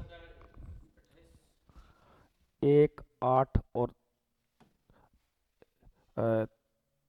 3 और 1, टोटल पदक कितने हो गए? 12। अब इतना याद रखना पदक। तो हॉकी खेल ने ओलंपिक में टोटल कितने पदक लिए हैं? 8 जो लिखे हैं उसका नाम क्या है? गोल्ड। और तीसरा जो लिखा है उसका नाम क्या है? सॉरी, 1 और 3, इसका नाम है सिल्वर। और ब्रॉन्ज की बात की जाए तो आपके 3। तो हॉकी ने 8 गोल्ड मेडल जीते, लगातार 6 जीते, फिर उसके बाद में 2। तो ओलंपिक खेल में हॉकी ने कितने गोल्ड मेडल जीते? 8। और ओलंपिक में हॉकी ने कितने पदक जीते? 12। और ओलंपिक को हॉकी को शामिल किया गया था 1928। और हॉकी का एक बहुत बड़ा प्लेयर है, उसका नाम याद रखना। और उसी के बर्थडे पर हम क्या बनाते हैं? हालांकि भारत का कोई राष्ट्रीय खेल नहीं है, लेकिन ओलंपिक के अंदर अंतर्राष्ट्रीय लेवल पे हॉकी खेल बहुत ज्यादा प्रचलित हुआ और ज्यादा गोल्ड मेडल दिलवाए भारत को। इसलिए उसके बर्थडे पर हम प्रत्येक वर्ष 29 अगस्त को क्या बनाते हैं? हॉकी, यानी कि राष्ट्रीय खेल, हॉकी दिवस। तो इसका राइट उत्तर क्या हो जाएगा भैया? ऑप्शन संख्या 1928। और इस 1928 में ही याद रखना एक संगठन बनाया गया था, एक स्थापना बनाई गई, एक बोर्ड बनाया गया जिसका नाम है BCCI। भारतीय क्रिकेट बोर्ड की स्थापना कब की जाती है? 1928 के अंदर। ये थोड़ा अच्छा प्रश्न है। एक 1928 के अंदर एक आंदोलन भी होता है, आंदोलन। उस आंदोलन का नाम है बेटा आपके बारदोली, बारदोली आंदोलन। और ये बारदोली आंदोलन किस जगह हुआ था? गुजरात में। और यहां पे आंदोलन करने वाले व्यक्ति का नाम है आपके सरदार वल्लभ भाई पटेल। इस कारण इस आंदोलन की जितनी भी महिलाएं हैं, उस महिलाओं ने, उस गांव की महिलाओं ने सरदार को यानी कि वल्लभ भाई पटेल को किसकी उपाधि दी? सरदार। अगले प्रश्न को देखेंगे सभी बच्चे क्या दिए गए। राष्ट्रीय credit core, national credit core की स्थापना किस वर्ष में की जाती है? एनसीसी की स्थापना याद रखना 16 अप्रैल को, 16 अप्रैल 1948 को एनसीसी की स्थापना की गई। स्काउट जो लगता है, जिसके अंदर ग्रेड होते हैं, ए ग्रेड, बी ग्रेड और सी ग्रेड। सबसे बड़े ग्रेड को बोलते हैं सी ग्रेड, ठीक है ना। तो याद रखना आपके एनसीसी की जो स्थापना की गई वह 1948 में की गई।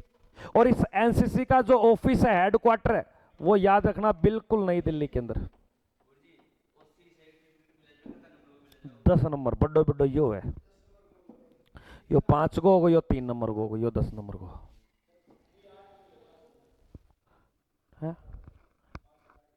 5 है, देख लिए आप। इतना याद रखना सी बड्डो है, सी में 10 नंबर मिला। और या में प्लस भी हुआ है, सी प्लस और इतना भी हो, 1 प्लस 2 प्लस, यहाँ भी हो, कई चीज हो, ये ग्रेड भी हो यहाँ में।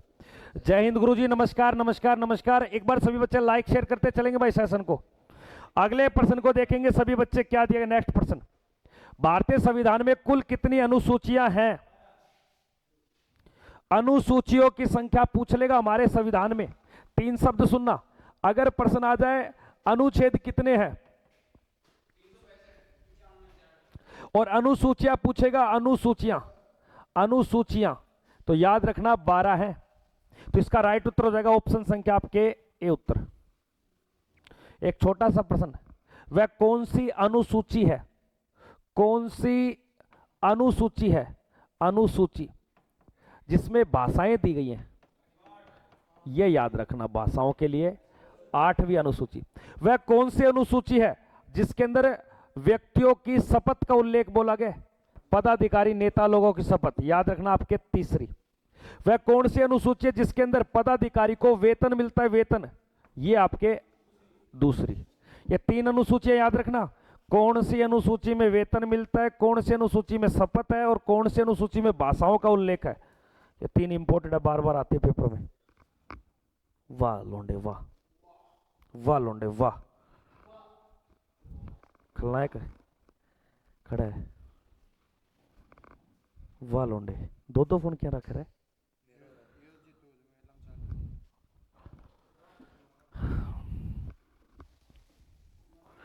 तो घर जाके राहुल पढ़ा है कि रिवीजन मारा थोड़ा बहुत, घर जाके थोड़ा बहुत भी किताब खोला है।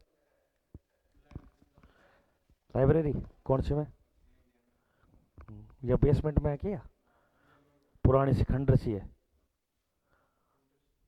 पुरानी सी है भाई, अंदर बड़ा थोड़ा सा होला है, फिर भीतर जाके कमरियो सो है। इधर आ जा, लाइब्रेरी में गयो कौन सो होयो में चले गयो, बटो क्या लाइब्रेरी होगी, क्या हो गयो, उड़ना आ जा। सूर्य के प्रकाश, सूर्य के प्रकाश को चंद्रमा से पृथ्वी तक, ये आपके सन है, और ये आपके मून है, और ये आपके अर्थ है। अब यहां पे दिया और रिफ्लेक्स हो गया और पृथ्वी पे आ गया, तो याद रखना 1.3 सेकंड है। ये तो पहले पर्सन लिखियो।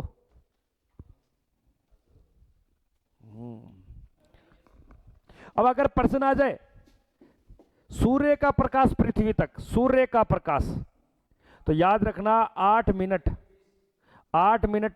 16.16 सेकंड।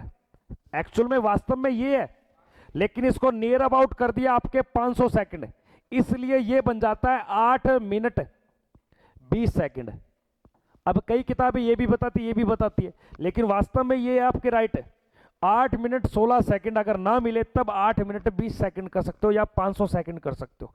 दूसरी बात सुनना, चंद्रमा का कोई प्रकाश नहीं है, इसलिए प्रश्न में क्या दिया गया कि सूर्य का प्रकाश चंद्रमा में पड़ेगा, फिर चंद्रमा का प्रकाश यानी कि चंद्रमा से टकरा के वो पृथ्वी तक पहुंचेगा। तो ध्यान देना आपके 1.3 सेकंड यानी कि 2 सेकंड भी नहीं लग रहे। तो उत्तर संख्या यहां पे क्या बन जाएगी आपके, लगभग 1.5 सेकंड बोल सकते हो आप। किसने बोल दिया ओके, भाग जा, देखो नहीं पढ़ लियो चुपचाप। मध्य प्रदेश में स्थित एक जगह पड़ती है जिसे बोलते हैं पन्ना। पन्ना नामक एक लोकेशन है, और यहां पर किस चीज की खान बनी हुई है, कौन से खनिज की खान है ये, बिल्कुल याद रखना हीरे की। यहां पे दो बातें सुनना, हीरा उत्पादन में प्रथम देश कौन सा है, चीन। अफ्रीका की एक खान है क्रिम्बेले खान है, बहुत फेमस है दक्षिण अफ्रीका में। क्रिम्बेले खान हीरे के लिए प्रसिद्ध है, लेकिन उत्पादन या उत्पाद ज्यादा किया जाता है वो चीन है।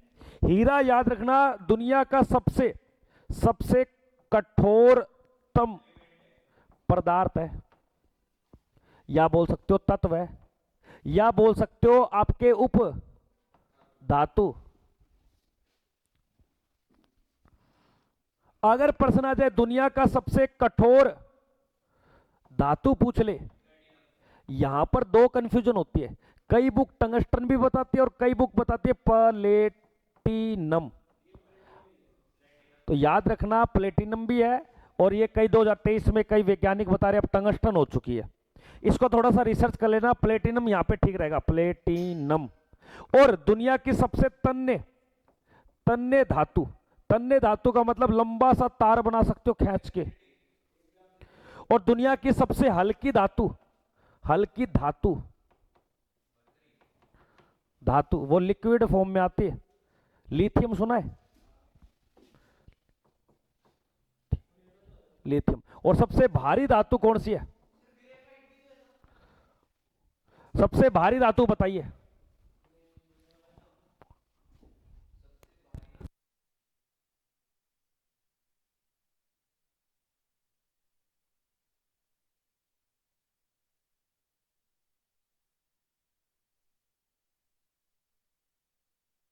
गैस की बात है, देसी छोरा वो गैस है। दुनिया की सबसे हल्की धातु लिथियम है गुरुजी, बिल्कुल बिल्कुल नेहा रजक धन्यवाद। दुनिया की सबसे भारी धातु की बात करें तो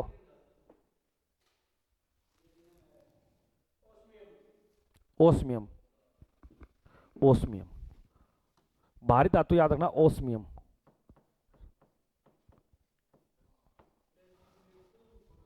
जितू क्या कर रहा है?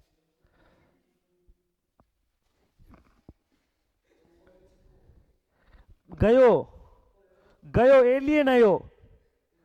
काल परसों को नहीं उतरे वो एलियन उड़ा आ रही हो, एक ऑक्सफोर्ड में एडमिशन लेना आ रहे हैं।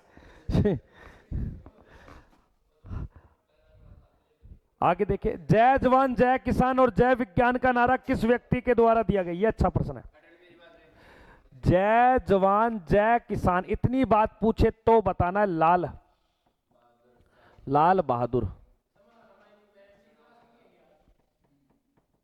और जय जवान जय किसान की अगर बात की जाए तो आपका राइट उत्तर क्या होगा? अटल बिहारी वाजपेयी। शाम को सर गुटरगु हो रहा है। सचिन भाई पढ़ाई पे ध्यान दीजिए।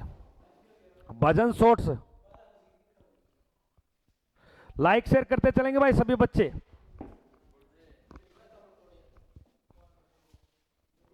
जाओ मेरे बोलो तो ये पैड़ी पड़ी जाओ, खड़े जाओ, मन ने कोई बात थोड़ी है। मैं तेरी कोई पैर थोड़ी पकड़ूंगा, मैंने थोड़ी कहूँ ये जीती पढ़ ले बेटा, पढ़ ले मेरे बोलो तो लिख, मैं तो लात और दूंगा। तू नहीं कहते गुरु जाऊं मैं तो पूरा खड़े लात मारू किक ऊपर जाओ सीधो। हाँ हाँ, तो मेरा ही हो तो कौन ही हो। लाल बहादुर शास्त्री। मोरारजी देसाई हमारे देश के पहले गैर कांग्रेसी प्रधानमंत्री बने थे। अगले प्रश्न को देखिए क्या दिए गए। निम्नलिखित में से किस देश को नील नदी का उपहार या वरदान कहा जाता है? क्योंकि वो नदी वहां पे बहती है तो वरदान जीवन, जीवन बनाती है, जीवन रेखा कहलाती है उस देश की। और उसी देश को उसको बोलते हैं शोक, यानी कि बाढ़ भी लाएगी, बाढ़ ला सकती है, तबाही मचाएगी क्योंकि ज्यादा पानी होने के कारण। किसकी बात कर रहा हूं? अफ्रीका देश की नील नदी, जो दुनिया की सबसे लंबी नदी है, अफ्रीका के अंदर बहती है। और अफ्रीका का याद रखना मिस्र, या इसे बोलते हैं इजिप्ट, इजिप्ट नदी, मिस्र या इजिप्ट। नील नदी को इजिप्ट भी कहा जाता है। ये मिस्र नामक देश के अंदर एक अपना उपहार यानी कि वरदान जीवन रेखा कहलाती है। और बाढ़ आने के कारण ये वहां की शोक भी बनती है। तो प्रश्न आता है, मिस्र की शोक कौन सी नदी को बोला है? इजिप्ट नदी या नील नदी को कहा जाता है? राइन नदी दुनिया की कोयला नदी है, वो यूरोप महाद्वीप के अंदर बहती है। दुनिया की सबसे व्यस्त नदी भी कौन सी है? राइन नदी है। पीली नदी सर, पीली नदी बेटा हांगो नदी को कहा जाता है, वो चीन के अंदर बहती है। हांगो नदी को पीली नदी बोलते हैं, चीन के अंदर। अगले प्रश्न का उत्तर देंगे सभी बच्चे भैया, लाइक शेयर करते चलेंगे सभी छोटे भाई बहन। देखिए प्रश्न में क्या दिया, भारत के राष्ट्रीय गीत, भारत के राष्ट्रीय गीत वंदे मातरम को सबसे पहले कांग्रेस पार्टी के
देखिए दोस्तों, करें शेयर, करें भाई क्लास को।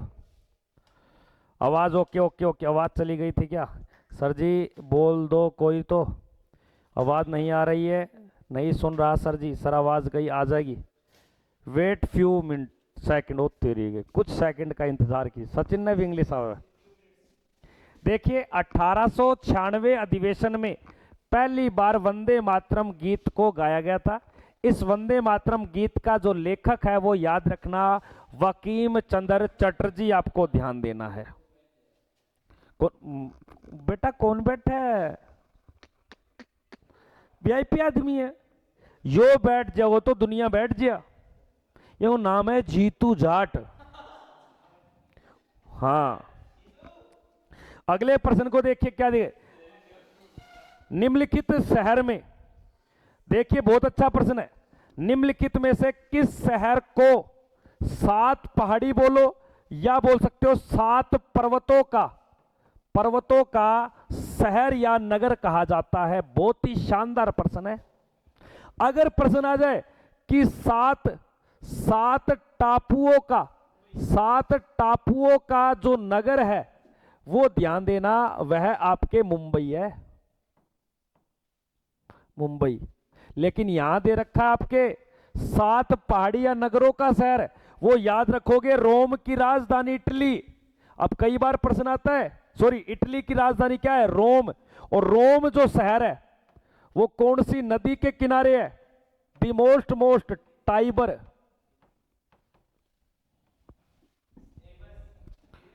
एक बार तो ठीक है बेटा, ये कहां?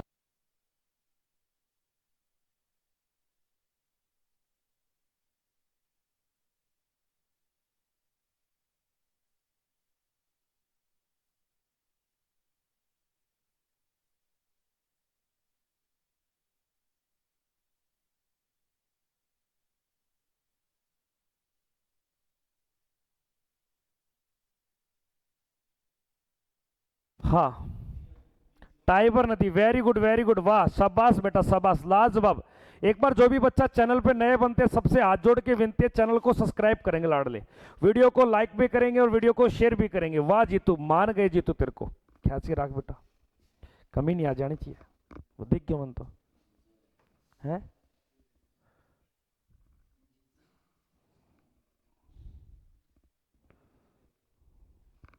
करो बात, कोई दिक्कत को नहीं। जीजो ये क्या मांगे तेरे को? अगले प्रश्न को देखिए क्या दिए गए। निम्नलिखित में से किस वैज्ञानिक ने सापेक्षता का सिद्धांत दिया था? वाह क्या प्रश्न है। सापेक्षता का सिद्धांत किस व्यक्ति के द्वारा दिया गया? सीवी रमन। इसने रमन प्रभाव दिया गया, रमन प्रभाव।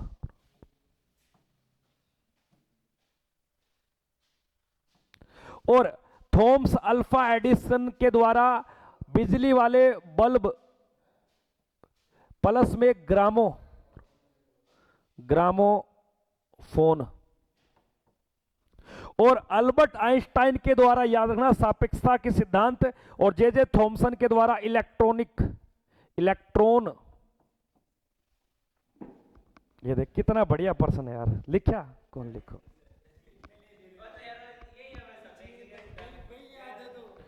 तो ये बताइए, भारत का आइंस्टाइन किसको बोलते हैं? ऐसा कौन सा शासक है जिसे भारत का आइंस्टाइन कहा गया?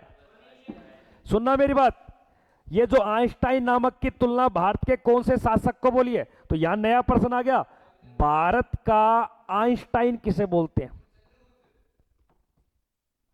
आइंस्टाइन। याद रखना आपके नागार्जुन को, नागार्जुन। अरे लिख लो जो को, यो लिख लो, पार्ले मुने को लिख लो। कितनी बढ़िया चीज बताइए, भारत का आइंस्टाइन किसे बोला? नागार्जुन। आइंस्टाइन ने सापेक्षता का सिद्धांत दिया और सीवी रमन ने रमन प्रभाव दिया। ये वही सीवी रमन है जिसकी प्रत्येक वर्ष 28 फरवरी को हम मनाते हैं विज्ञान दिवस। और इस व्यक्ति ने भौतिक क्षेत्र में भारत को नोबेल पुरस्कार दिलवाया 1930 में। भारत का पहला वैज्ञानिक भारत में नोबेल पुरस्कार लेके आया, सीवी रमन। इसको नोबेल पुरस्कार के साथ साथ भारत रत्न भी मिला है। ऐसा कौन सा व्यक्ति है जिसको नोबल और भारत रत्न दोनों मिले हैं? सीवी रमन। कौन समझो थे? तुम्हें तो पता है क्या करनी चाहिए, मेरी क्लास की वॉइस रिकॉर्ड कर लेनी चाहिए, और जब सो तब हेडफोन लगा लो कान में और सुनो सीवी रमन ने क्या किया, रमन प्रभाव। सीवी रमन की जयंती कब आती है? 28 फरवरी। सीवी रमन को नोबेल पुरस्कार कब मिला? 1930। सीवी रमन को भारत रत्न कब मिला? 1954 में। सीवी रमन ने किसकी खोज की थी?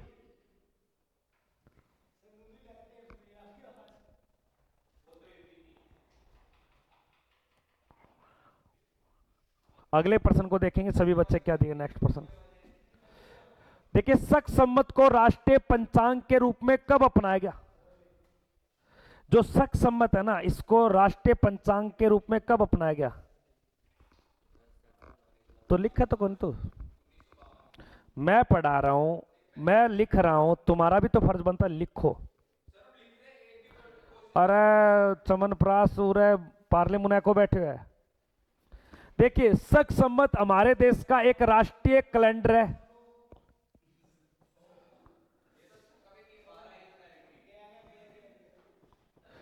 तो भारत का राष्ट्रीय कैलेंडर का नाम क्या है? शक सम्मत। शक सम्मत को 22 मार्च 1957 में मान्यता दी गई है। तो इधर ओए,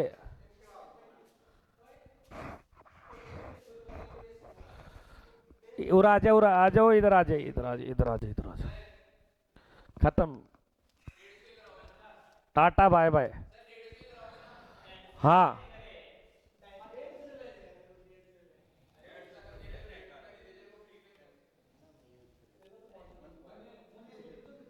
देसी छोरा रोहतक। गलत हो गया, कोई दिक्कत नहीं, सुनना मेरी बात।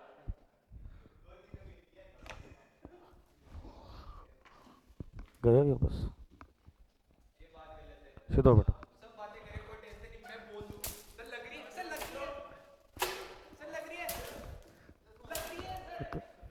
तू लिखा क्यों नहीं? लिखा क्यों नहीं? और तू लिखा के, और तू बाहर के लेने गयो रे? इतना टाइम लगे, इतना टाइम लगे, फिर आगे बोल रहा है एक्टिंग, एक्टिंग, एक्टिंग कर कर कर, तू कर कर कर कर कर, और कर को फिर कौन नट है? और कर कर कर कर, तू आज कर, तू कर आज, कर तू आज। तू भी करो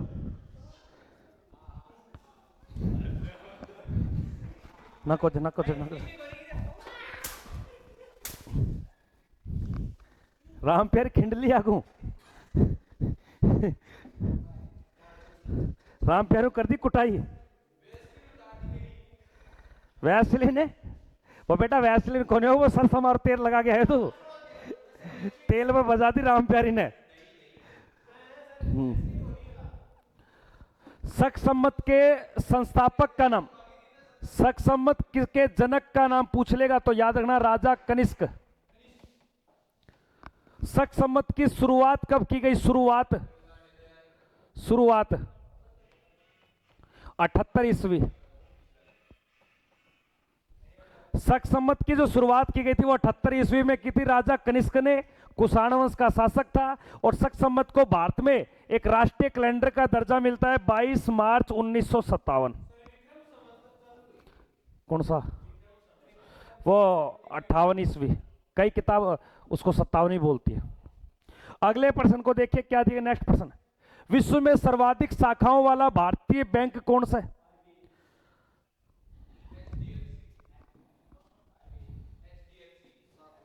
ये तो यार लिख ले यार, फिर मारो, फिर क्या गुर्ज में क्या कर दियो? आगे ही बैठे और आगे ही लिखा को नहीं। याद रखना, भारतीय रिजर्व बैंक यानी कि भारतीय स्टेट बैंक नहीं, रिजर्व बैंक नहीं है, भारतीय स्टेट बैंक याद रखना। आरबीआई की शाखाएं हैं नहीं। कितने बैंक है आरबीआई के? कन्नपट्टी पे दूंगा तेरे 8-10।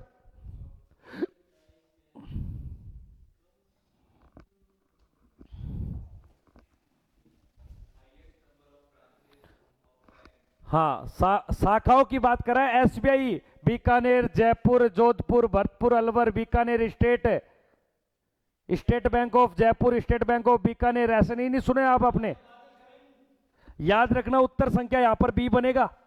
अब सुनना, एसबीआई बैंक की स्थापना कब की गई और इस एसबीआई बैंक का वर्तमान में महानिर्देशक कौन है? अब महानिर्देशक चेंज हो गया बेटा इसका अगस्त से। इसका निर्देशक लिखना आप,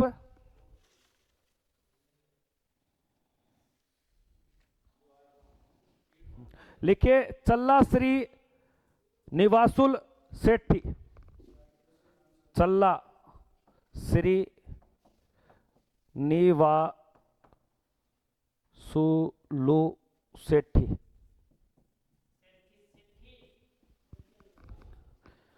हाँ, तो ये पीछे सेठी सेठी याद रख लेना, चल्ला श्री निवासुलु सेठी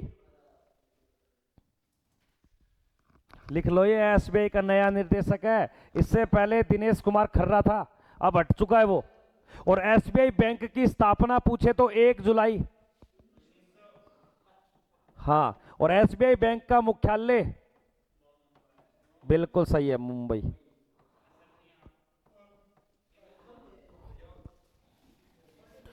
बाईस जुलाई नहीं है बेटा, 1 जुलाई है, लिख ले दादा। अरे जीते मांझा तो क्यों के पीछे रघुरु लिख दे, नहीं तो क्यों, प्रैक्टिकल है कि कॉलेज में चेक होगी फाइल है।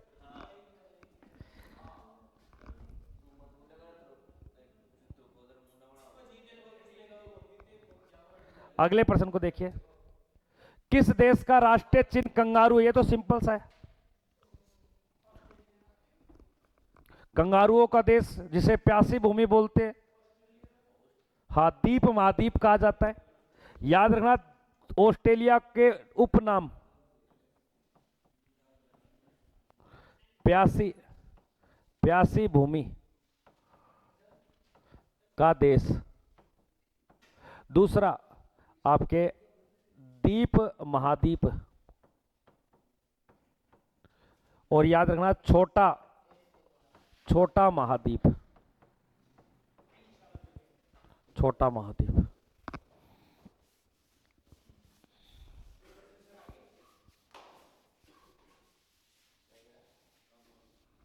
खड़ा खड़ा वहां से, वहां बैठ रोहित के पास। कॉपी है? हाँ लिख ले, पेन से, कॉपी है ना तुम्हारे पास, लिख लो, जुट जाओ। याद रखना, किस देश को राष्ट्रीय, किस देश का राष्ट्रीय चिन्ह कंगारू है? तो सभी को पता है बेटा, ये ऑस्ट्रेलिया का है। ऑस्ट्रेलिया एक महाद्वीप और कैसा महाद्वीप है? छोटा महाद्वीप है। इस ऑस्ट्रेलिया को बोलते द्वीप महाद्वीप है। इस ऑस्ट्रेलिया को ही बोलते प्यासी भूमि का महाद्वीप।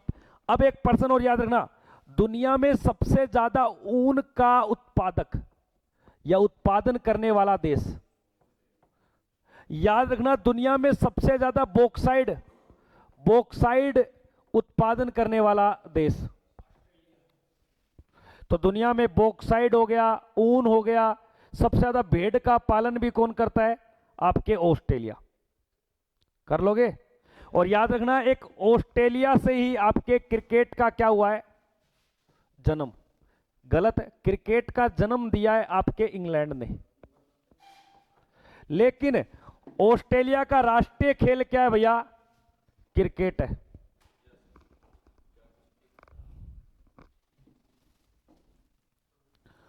हाँ, तो यहां तुम वही हो क्या? अरे बात नहीं, यहां पे पढ़ाई करे, ये नेहा नेहा नाम करके बच्चे दोनों बातें कर रहे हैं, गलत है ये। तो इसका लिख लिया उत्तर। थाईलैंड के बारे में एक लाइन याद रखना, इस थाईलैंड को बोलते हैं सफेद हाथियों का देश, हाथियों का देश।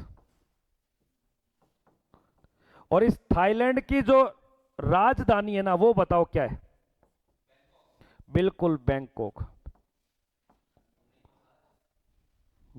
अब पता नहीं यहाँ पे थाई मसाज की जाती है या लेग मसाज की जाती है या तेरी बॉडी मसाज की जाती है, तेरी हेयर मसाज की जाती है, अब पता नहीं क्या होती है यहाँ पे। अब वो देखेंगे जाके, कभी चलेंगे ट्रिप पे। यहाँ अगले प्रश्न को देखिए क्या दिया, नेक्स्ट प्रश्न। सुंदरलाल बहुगुणा का संबंध किस आंदोलन से है? सुंदरलाल बहुगुणा का संबंध किस आंदोलन से है? सुंदरलाल बहुगुणा का संबंध, सुंदरलाल बहुगुणा के समय 1973 में पेड़ों की रक्षा के लिए उत्तराखंड के अंदर एक आंदोलन चला था जिसको बोलते चिपको आंदोलन। तो चिपको आंदोलन याद रखना किसके द्वारा चलाया गया? आपके सुंदरलाल बहुगुणा। और ये किस राज्य में चलाया गया था? आपके उत्तराखंड के अंदर। लिख ले, याद है?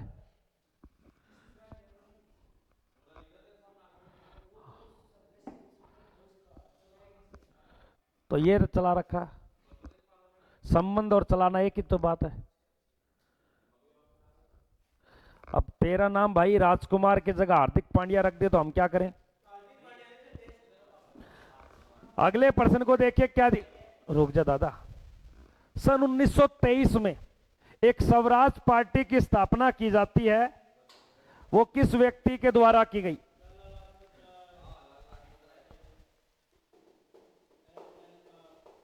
सुनना, स्वराज पार्टी की स्थापना याद रखना 1 जनवरी 1923 को की गई। और स्वराज पार्टी का जो गठन किया गया था वो याद रखना आपके इलाहाबाद के अंदर, इलाहाबाद। और इस इलाहाबाद के अंदर आपको ध्यान होगा 2-4 दिनों के अंदर यहां पर एक मेला भरने वाला है जिसका नाम क्या है? महाकुंभ, जो 16 फरवरी से स्टार्ट होके लगभग आपके फरवरी में 13 या 26 फरवरी तक चलेगा। कुंभ नहीं, महाकुंभ, जो प्रत्येक 12 वर्षों बाद बढ़ता है।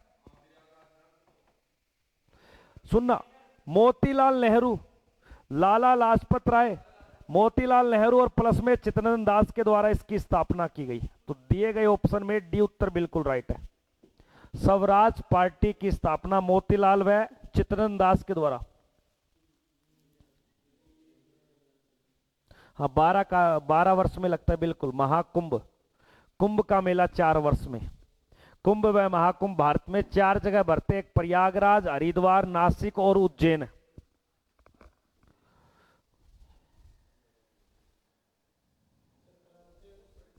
अगले प्रश्न को देखिए क्या देगा। नेक्स्ट प्रश्न तू बताएगा कितने कराऊं कितने ना कराऊं। संयुक्त राज्य अमेरिका के पहले राष्ट्रपति का नाम बताइए। कोई पढ़ा ही रहा हूं, कोई गलत काम तो कर नहीं रहा तुम्हारे साथ जो मैं तुम्हारा टाइम वेस्ट कर रहा हूं भविष्य का। सुनना, भूख यार, क्यों खड़ो, पीछे चल तू बेटा, वो पीछे था। ये ऐसे ही है, ना पढ़ने थे। हाँ, क्यों छेड़, वहां बैठा देख, यहाँ आ गया, वहीं बैठा रही हो। रोहित, वो अंकित, तेरा बनाऊं जैक जॉर्ज। अब सुनना, संयुक्त राज्य अमेरिका के पहले राष्ट्रपति का नाम याद रखना। उस अमेरिका के पहले राष्ट्रपति का नाम होने के कारण वहां की राजधानी का भी नाम वही रखा गया, बिल्कुल, जॉर्ज वाशिंगटन। अगर अमेरिका का आपको क्या बनना हो? राष्ट्रपति। अगर अमेरिका का राष्ट्रपति बनना हो तो वहां का मूल नागरिक होना चाहिए। मूल नागरिक का मतलब क्या? अमेरिका की धरती पर ही क्या होना चाहिए? उसका जन्म, तभी वो वहां का मूल नागरिक बनेगा। और अमेरिका का राष्ट्रपति बनता है तो वो 4 वर्ष के लिए चुना जाता है। और सुनना, अमेरिका का राष्ट्रपति एक बार नहीं, अधिकतम 2 बार राष्ट्रपति बन सकता है। जो वर्तमान में कौन है? Donald Trump. याद रखना आपको, जो दूसरी बार, अब नहीं बन सकता, आगे नियम चेंज हो जाए तो पता नहीं। जो पुतिन है, जो 2036 या 34 तक कंटिन्यू है भाई साहब वो। तो यहां राइट उत्तर क्या होगा? George Washington. अब सुनना, वो उनके रोल है भाई अलग अलग। जॉर्ज वाशिंगटन डीसी नामक एक सिटी है और वो वहां की क्या पड़ती है? राजधानी। एक छोटा सा प्रश्न है, अमेरिका जो है ना, इस अमेरिका ने दुनिया का पहला संविधान लिखित बनाया था। तो दुनिया का संविधान निर्माण करने वाला या दुनिया का पहला लिखने वाला संविधान किस देश का है? अमेरिका का। और एक छोटा सा प्रश्न याद रखना, दुनिया में सबसे पहले परमाणु बम की टेस्टिंग भी किसने की है? अमेरिका ने। और किस शहर पे फेंक के की थी? जापान के हिरोशिमा और नागासाकी। अगले प्रश्न को देखिए क्या दिएगा। नेक्स्ट प्रश्न, जर्मनी के एकीकरण का श्रेय किसे दिया जाता है? जर्मनी के उत्थान का या जर्मनी के एकीकरण का हाँ, तो इसका जो राइट उत्तर होगा वो होगा बिस्मार्क। एक प्रश्न सुनना, भारत का बिस्मार्क किसे बोलते हैं? भारत का बिस्मार्क, भारत का बिस्मार्क क्यों बोला पता है? पहले भारत के अंदर राज्य ब्रिटिश के अधीन थे और छोटी छोटी राजाओं की क्या होती थी, रियासत होती थी, रजवाड़े। तो रजवाड़ों को एक साथ विलय करने का एकीकरण दिया था जिम्मा भारत के गृह मंत्री को। पहले गृह मंत्री का नाम था सरदार वल्लभ भाई पटेल। तो कई बार प्रश्न आता है भारत का बिस्मार्क किसको बोलते हैं? सरदार वल्लभ भाई पटेल को। तो सरदार पटेल को भारत का बिस्मार्क भी बोलते हैं। और इसी सरदार वल्लभ भाई पटेल को याद रखना, आपके लौह पुरुष भी कहा जाता है, लौह पुरुष। और इसे सरदार की उपाधि मिली है, ना कि नाम है। बैठ जा चीता, क्या लाएगा? हाँ चला जा, तो बैठ जा, 5-10 मिनट है। अरे बैठ जा दादा।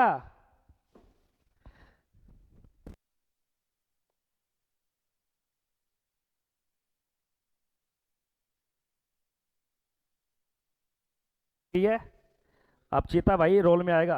अब बताऊंगा तुम्हें, शाम तक क्लास नहीं छोड़ूंगा, आज यहीं रुक जाओ तुम।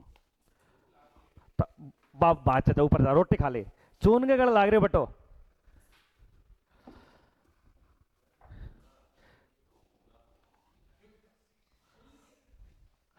ये कुछ नहीं है, ये ऐसे ही है। अगले प्रश्न को देखिए। नेक्स्ट प्रश्न में क्या दिया गया भाई? ईस्ट इंडिया कंपनी को सूरत में, अच्छा प्रश्न है, ईस्ट इंडिया कंपनी जिसकी स्थापना होती है 1600 में। अब एक नया प्रश्न आ गया, ईस्ट इंडिया कंपनी की स्थापना किस वर्ष में हुई? 1600। ब्रिटेन ने की है। ये एक ऐसी कंपनी है कि वहां के व्यक्ति भारत में आएंगे और यहीं का अनाज लेंगे और यहीं पे फैक्ट्री लगाएंगे और यहीं पे बेचेंगे और पैसा कमाएंगे। उपनिवेश बोलते इसको। 15 साल के लिए एक घोषणा पत्र तैयार हुआ था ईस्ट इंडिया कंपनी के तहत। एलिजाबेथ यहाँ की महारानी थी।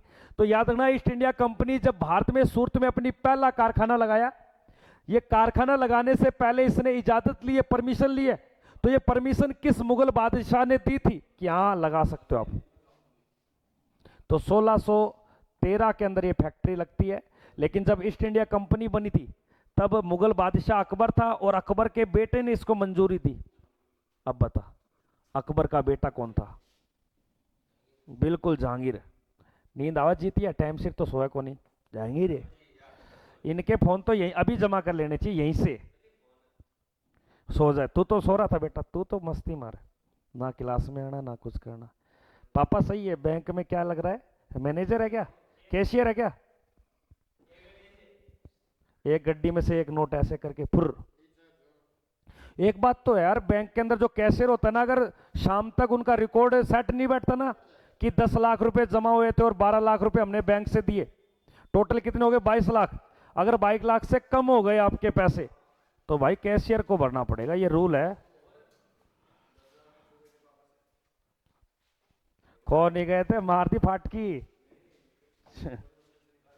हाँ जी, एक बार सभी बच्चे लाइक शेयर करेंगे भाई। जो भी चैनल पे नए बनते हैं चैनल को सब्सक्राइब करो बेटा। कैशियर देखो क्या होता है, सबसे पहले किसी बैंक के अंदर आपकी ड्यूटी लगती है ना, तो सबसे पहले उड़े भेजे मैंने कैशियर में। कैशियर के बाद छोटे छोटे पद से हटके फिर उसको पता नहीं एमडी, फिर बैंक का मैनेजर बना देते हैं। कैशियर में सबसे ज्यादा माथा पच्ची भाई साहब, बहुत पच्ची है। एक नोट गलती से लिखा गया, एक जीरो भी लिखा गया तो बल्ले बल्ले हो जाएगी। प्रशांत है, प्रशांत का सपना था कैशियर बनने का। नींद आ रही है ना? टाइम से तुम सोते नहीं हो, तेरी आंखों में नींद आ रही है। पड़ जाए को रात सोने के लिए होती है बेटा, पर तुम रात का उपयोग कर रहे हो गलत कार्यों के लिए। जाग जाग के फिल्म देख रहे हो, भविष्य खराब कर रहे हो। क्या मिलता है? क्यों डाटा की वो एमबी खत्म कर रहे हो फोन में? कोई भजन चलाओ, कोई कॉमेडी देखो, कोई सलमान खान की, कोई अक्षय की मूवी देखो। पर नहीं, एक्शन मूवी, लात कैसे मारते हैं, फाइट कैसे करते हैं, ऊपर से कैसे कूदते हैं, वो देखो। कोई क्लास देखो, इसको 3 बार चलाइए। मुगल बादशाह को 4 बार याद कीजिए, जहांगीर याद नहीं हो जाएगा? हो जाएगा याद, पर तुम उसको नेट को पता नहीं कहां ले जाते हो। इधर आ जाओ जितिया। ईस्ट इंडिया कंपनी बनी, इसने सूरत में फैक्ट्री लगाई, किससे परमिशन ली थी? जहांगीर। अब एक प्रश्न और सुनना, अंग्रेजों ने जब भारत में पहली फैक्ट्री लगाई गई थी सूरत में, तो भारत का मुगल बादशाह कौन था? यही था। फैक्ट्री लग रही है और कौन है? जहांगीर। अगले प्रश्न को देखिए सभी बच्चे, क्या दिया नेक्स्ट प्रश्न। निम्नलिखित में से भारत का कौन सा क्षेत्र पुर्तगालियों का प्रथम व्यापार केंद्र बना? पुर्तगालियों ने अपना व्यापार केंद्र बना लिया, वो सूरत अंग्रेजों का था लाडले। याद रखना, व्यापार केंद्र का मतलब होता है अपनी राजधानी। स्टेबल बैठ गई, ये हमारा घर है। और कब्जा कब कर लिया था? 1510। लेकिन पुर्तगालियों ने भारत के अंदर अपना पहला कारखाना जो लगाया था ना, वो याद रखना कालीकट में। और कालीकट कहां पड़ता है? केरल। मेरी बात सुनना, पुर्तगालियों की भारत की पहली फैक्ट्री का नाम पूछे तो कहां लगी थी? और अपनी पुर्तगालियों ने व्यापार करने की एक अड्डा बना लिया, मैं यहीं रहूंगा, तो याद रखना गोवा। तो पुर्तगालियों का व्यापारिक केंद्र भारत का कौन सा राज्य था? गोवा। और गोवा पे पुर्तगालियों ने कब्जा कब किया था? 1510 में। 1510 से लेकर कब तक रहे थे ये आपके? 1961 तक। 1961 तक। पुर्तगाली में ऐसा कौन सा व्यक्ति था जो भारत में प्रवेश करता है? जहाज से आ गया, भटकता भटकता समुद्री मार्ग पे आ गया, समुद्री मार्ग की खोज कर दी। वास्को डी गामा पुर्तगाल। और पुर्तगाल कौन से महाद्वीप का हिस्सा है? हाँ, यूरोप। पुर्तगाली हो गए, डच हो गए, फ्रांसीसी हो गए, अंग्रेज हो गए, ये क्या व्यापार करने आते थे, क्योंकि यहाँ पे बहुत सारा मसाला मिलता था भारत में। हाँ, मसाला यहीं पे, मसाले को यहीं पे, अनाज को काम में लेंगे और यहीं जनता को चेप देंगे। हाँ, क्या हो गया? जाओ ऊपर, रास्ता पड़ा, मैं कब मना कर रहा हूं? ना मैं बुलाता ना मैं रोकता। अब पड़ेगा तेरे लिए, पड़ेगा लगेगा तो अच्छी लड़की मिल जाएगी, नहीं फिर तू देखेगा कहीं से भगानी है। नहीं फिर यूपी के टच में एक जिला पड़ता है, सो राज्य पड़ता है जिसको बिहार बोलते हैं, वहां ना चले काम, इधर आ जा। वहां से संपर्क तो प्रशांत से कर लियो एक बार। क्या हाल है?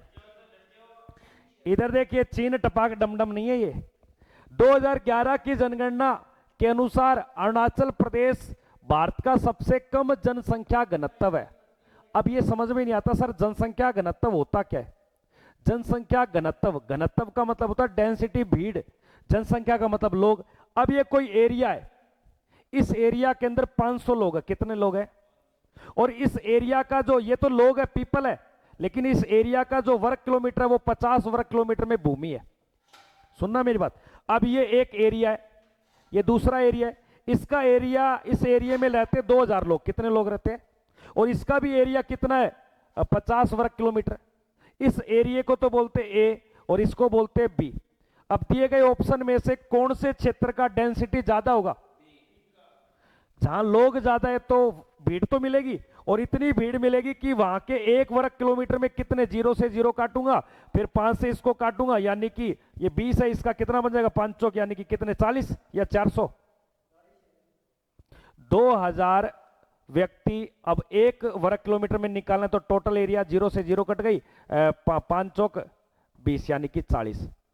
तो 40 व्यक्ति यहां रहते हैं 1 वर्ग किलोमीटर में। ऐसे अरुणाचल प्रदेश में सबसे कम रहते हैं, कितने व्यक्ति? 17 व्यक्ति। लेकिन भारत का ऐसा कौन सा है जहां जनघनत्व ज्यादा है, 1 वर्ग किलोमीटर में ज्यादा लोग रहते हैं? 1106 व्यक्ति। यूपी का है 829 है यूपी, लेकिन ज्यादा नहीं। पहले बिहार, बिहार के बाद आपके कौन सा? पश्चिम बंगाल, और पश्चिम बंगाल के बाद कौन सा? बिहार है, सॉरी वो उत्तर प्रदेश। जनघनत्व में सबसे छोटा राज्य कौन सा है? और सबसे बड़ा राज्य कौन सा है? लिख लो यार, सिंपल सी बात थी। जनघनत्व में कम अरुणाचल प्रदेश, जनघनत्व में ज्यादा बिहार, इनके आंकड़े बताते हैं। जनघनत्व निकलता कैसे? जहां का निकलना है वहां की जनसंख्या होनी चाहिए और वहां का टोटल एरिया होना चाहिए। अब जनघनत्व निकल जाएगा, वो कितने वर्ग किलोमीटर का निकलेगा? 1 वर्ग किलोमीटर में रहने वाले लोगों का लिख भी रखा है, व्यक्ति प्रति वर्ग किमी में। तो यहां अरुणाचल प्रदेश में कितने व्यक्ति रह रहे हैं 1 वर्ग किलोमीटर में? 17। और बिहार में कितने रह रहे हैं? 1106। अगले प्रश्न को देखेंगे सभी बच्चे, क्या दिया गया नेक्स्ट प्रश्न। हर्षचरित्र व कादंबरी नामक 2 रचनाएं हैं। हर्षचरित्र और कादंबरी।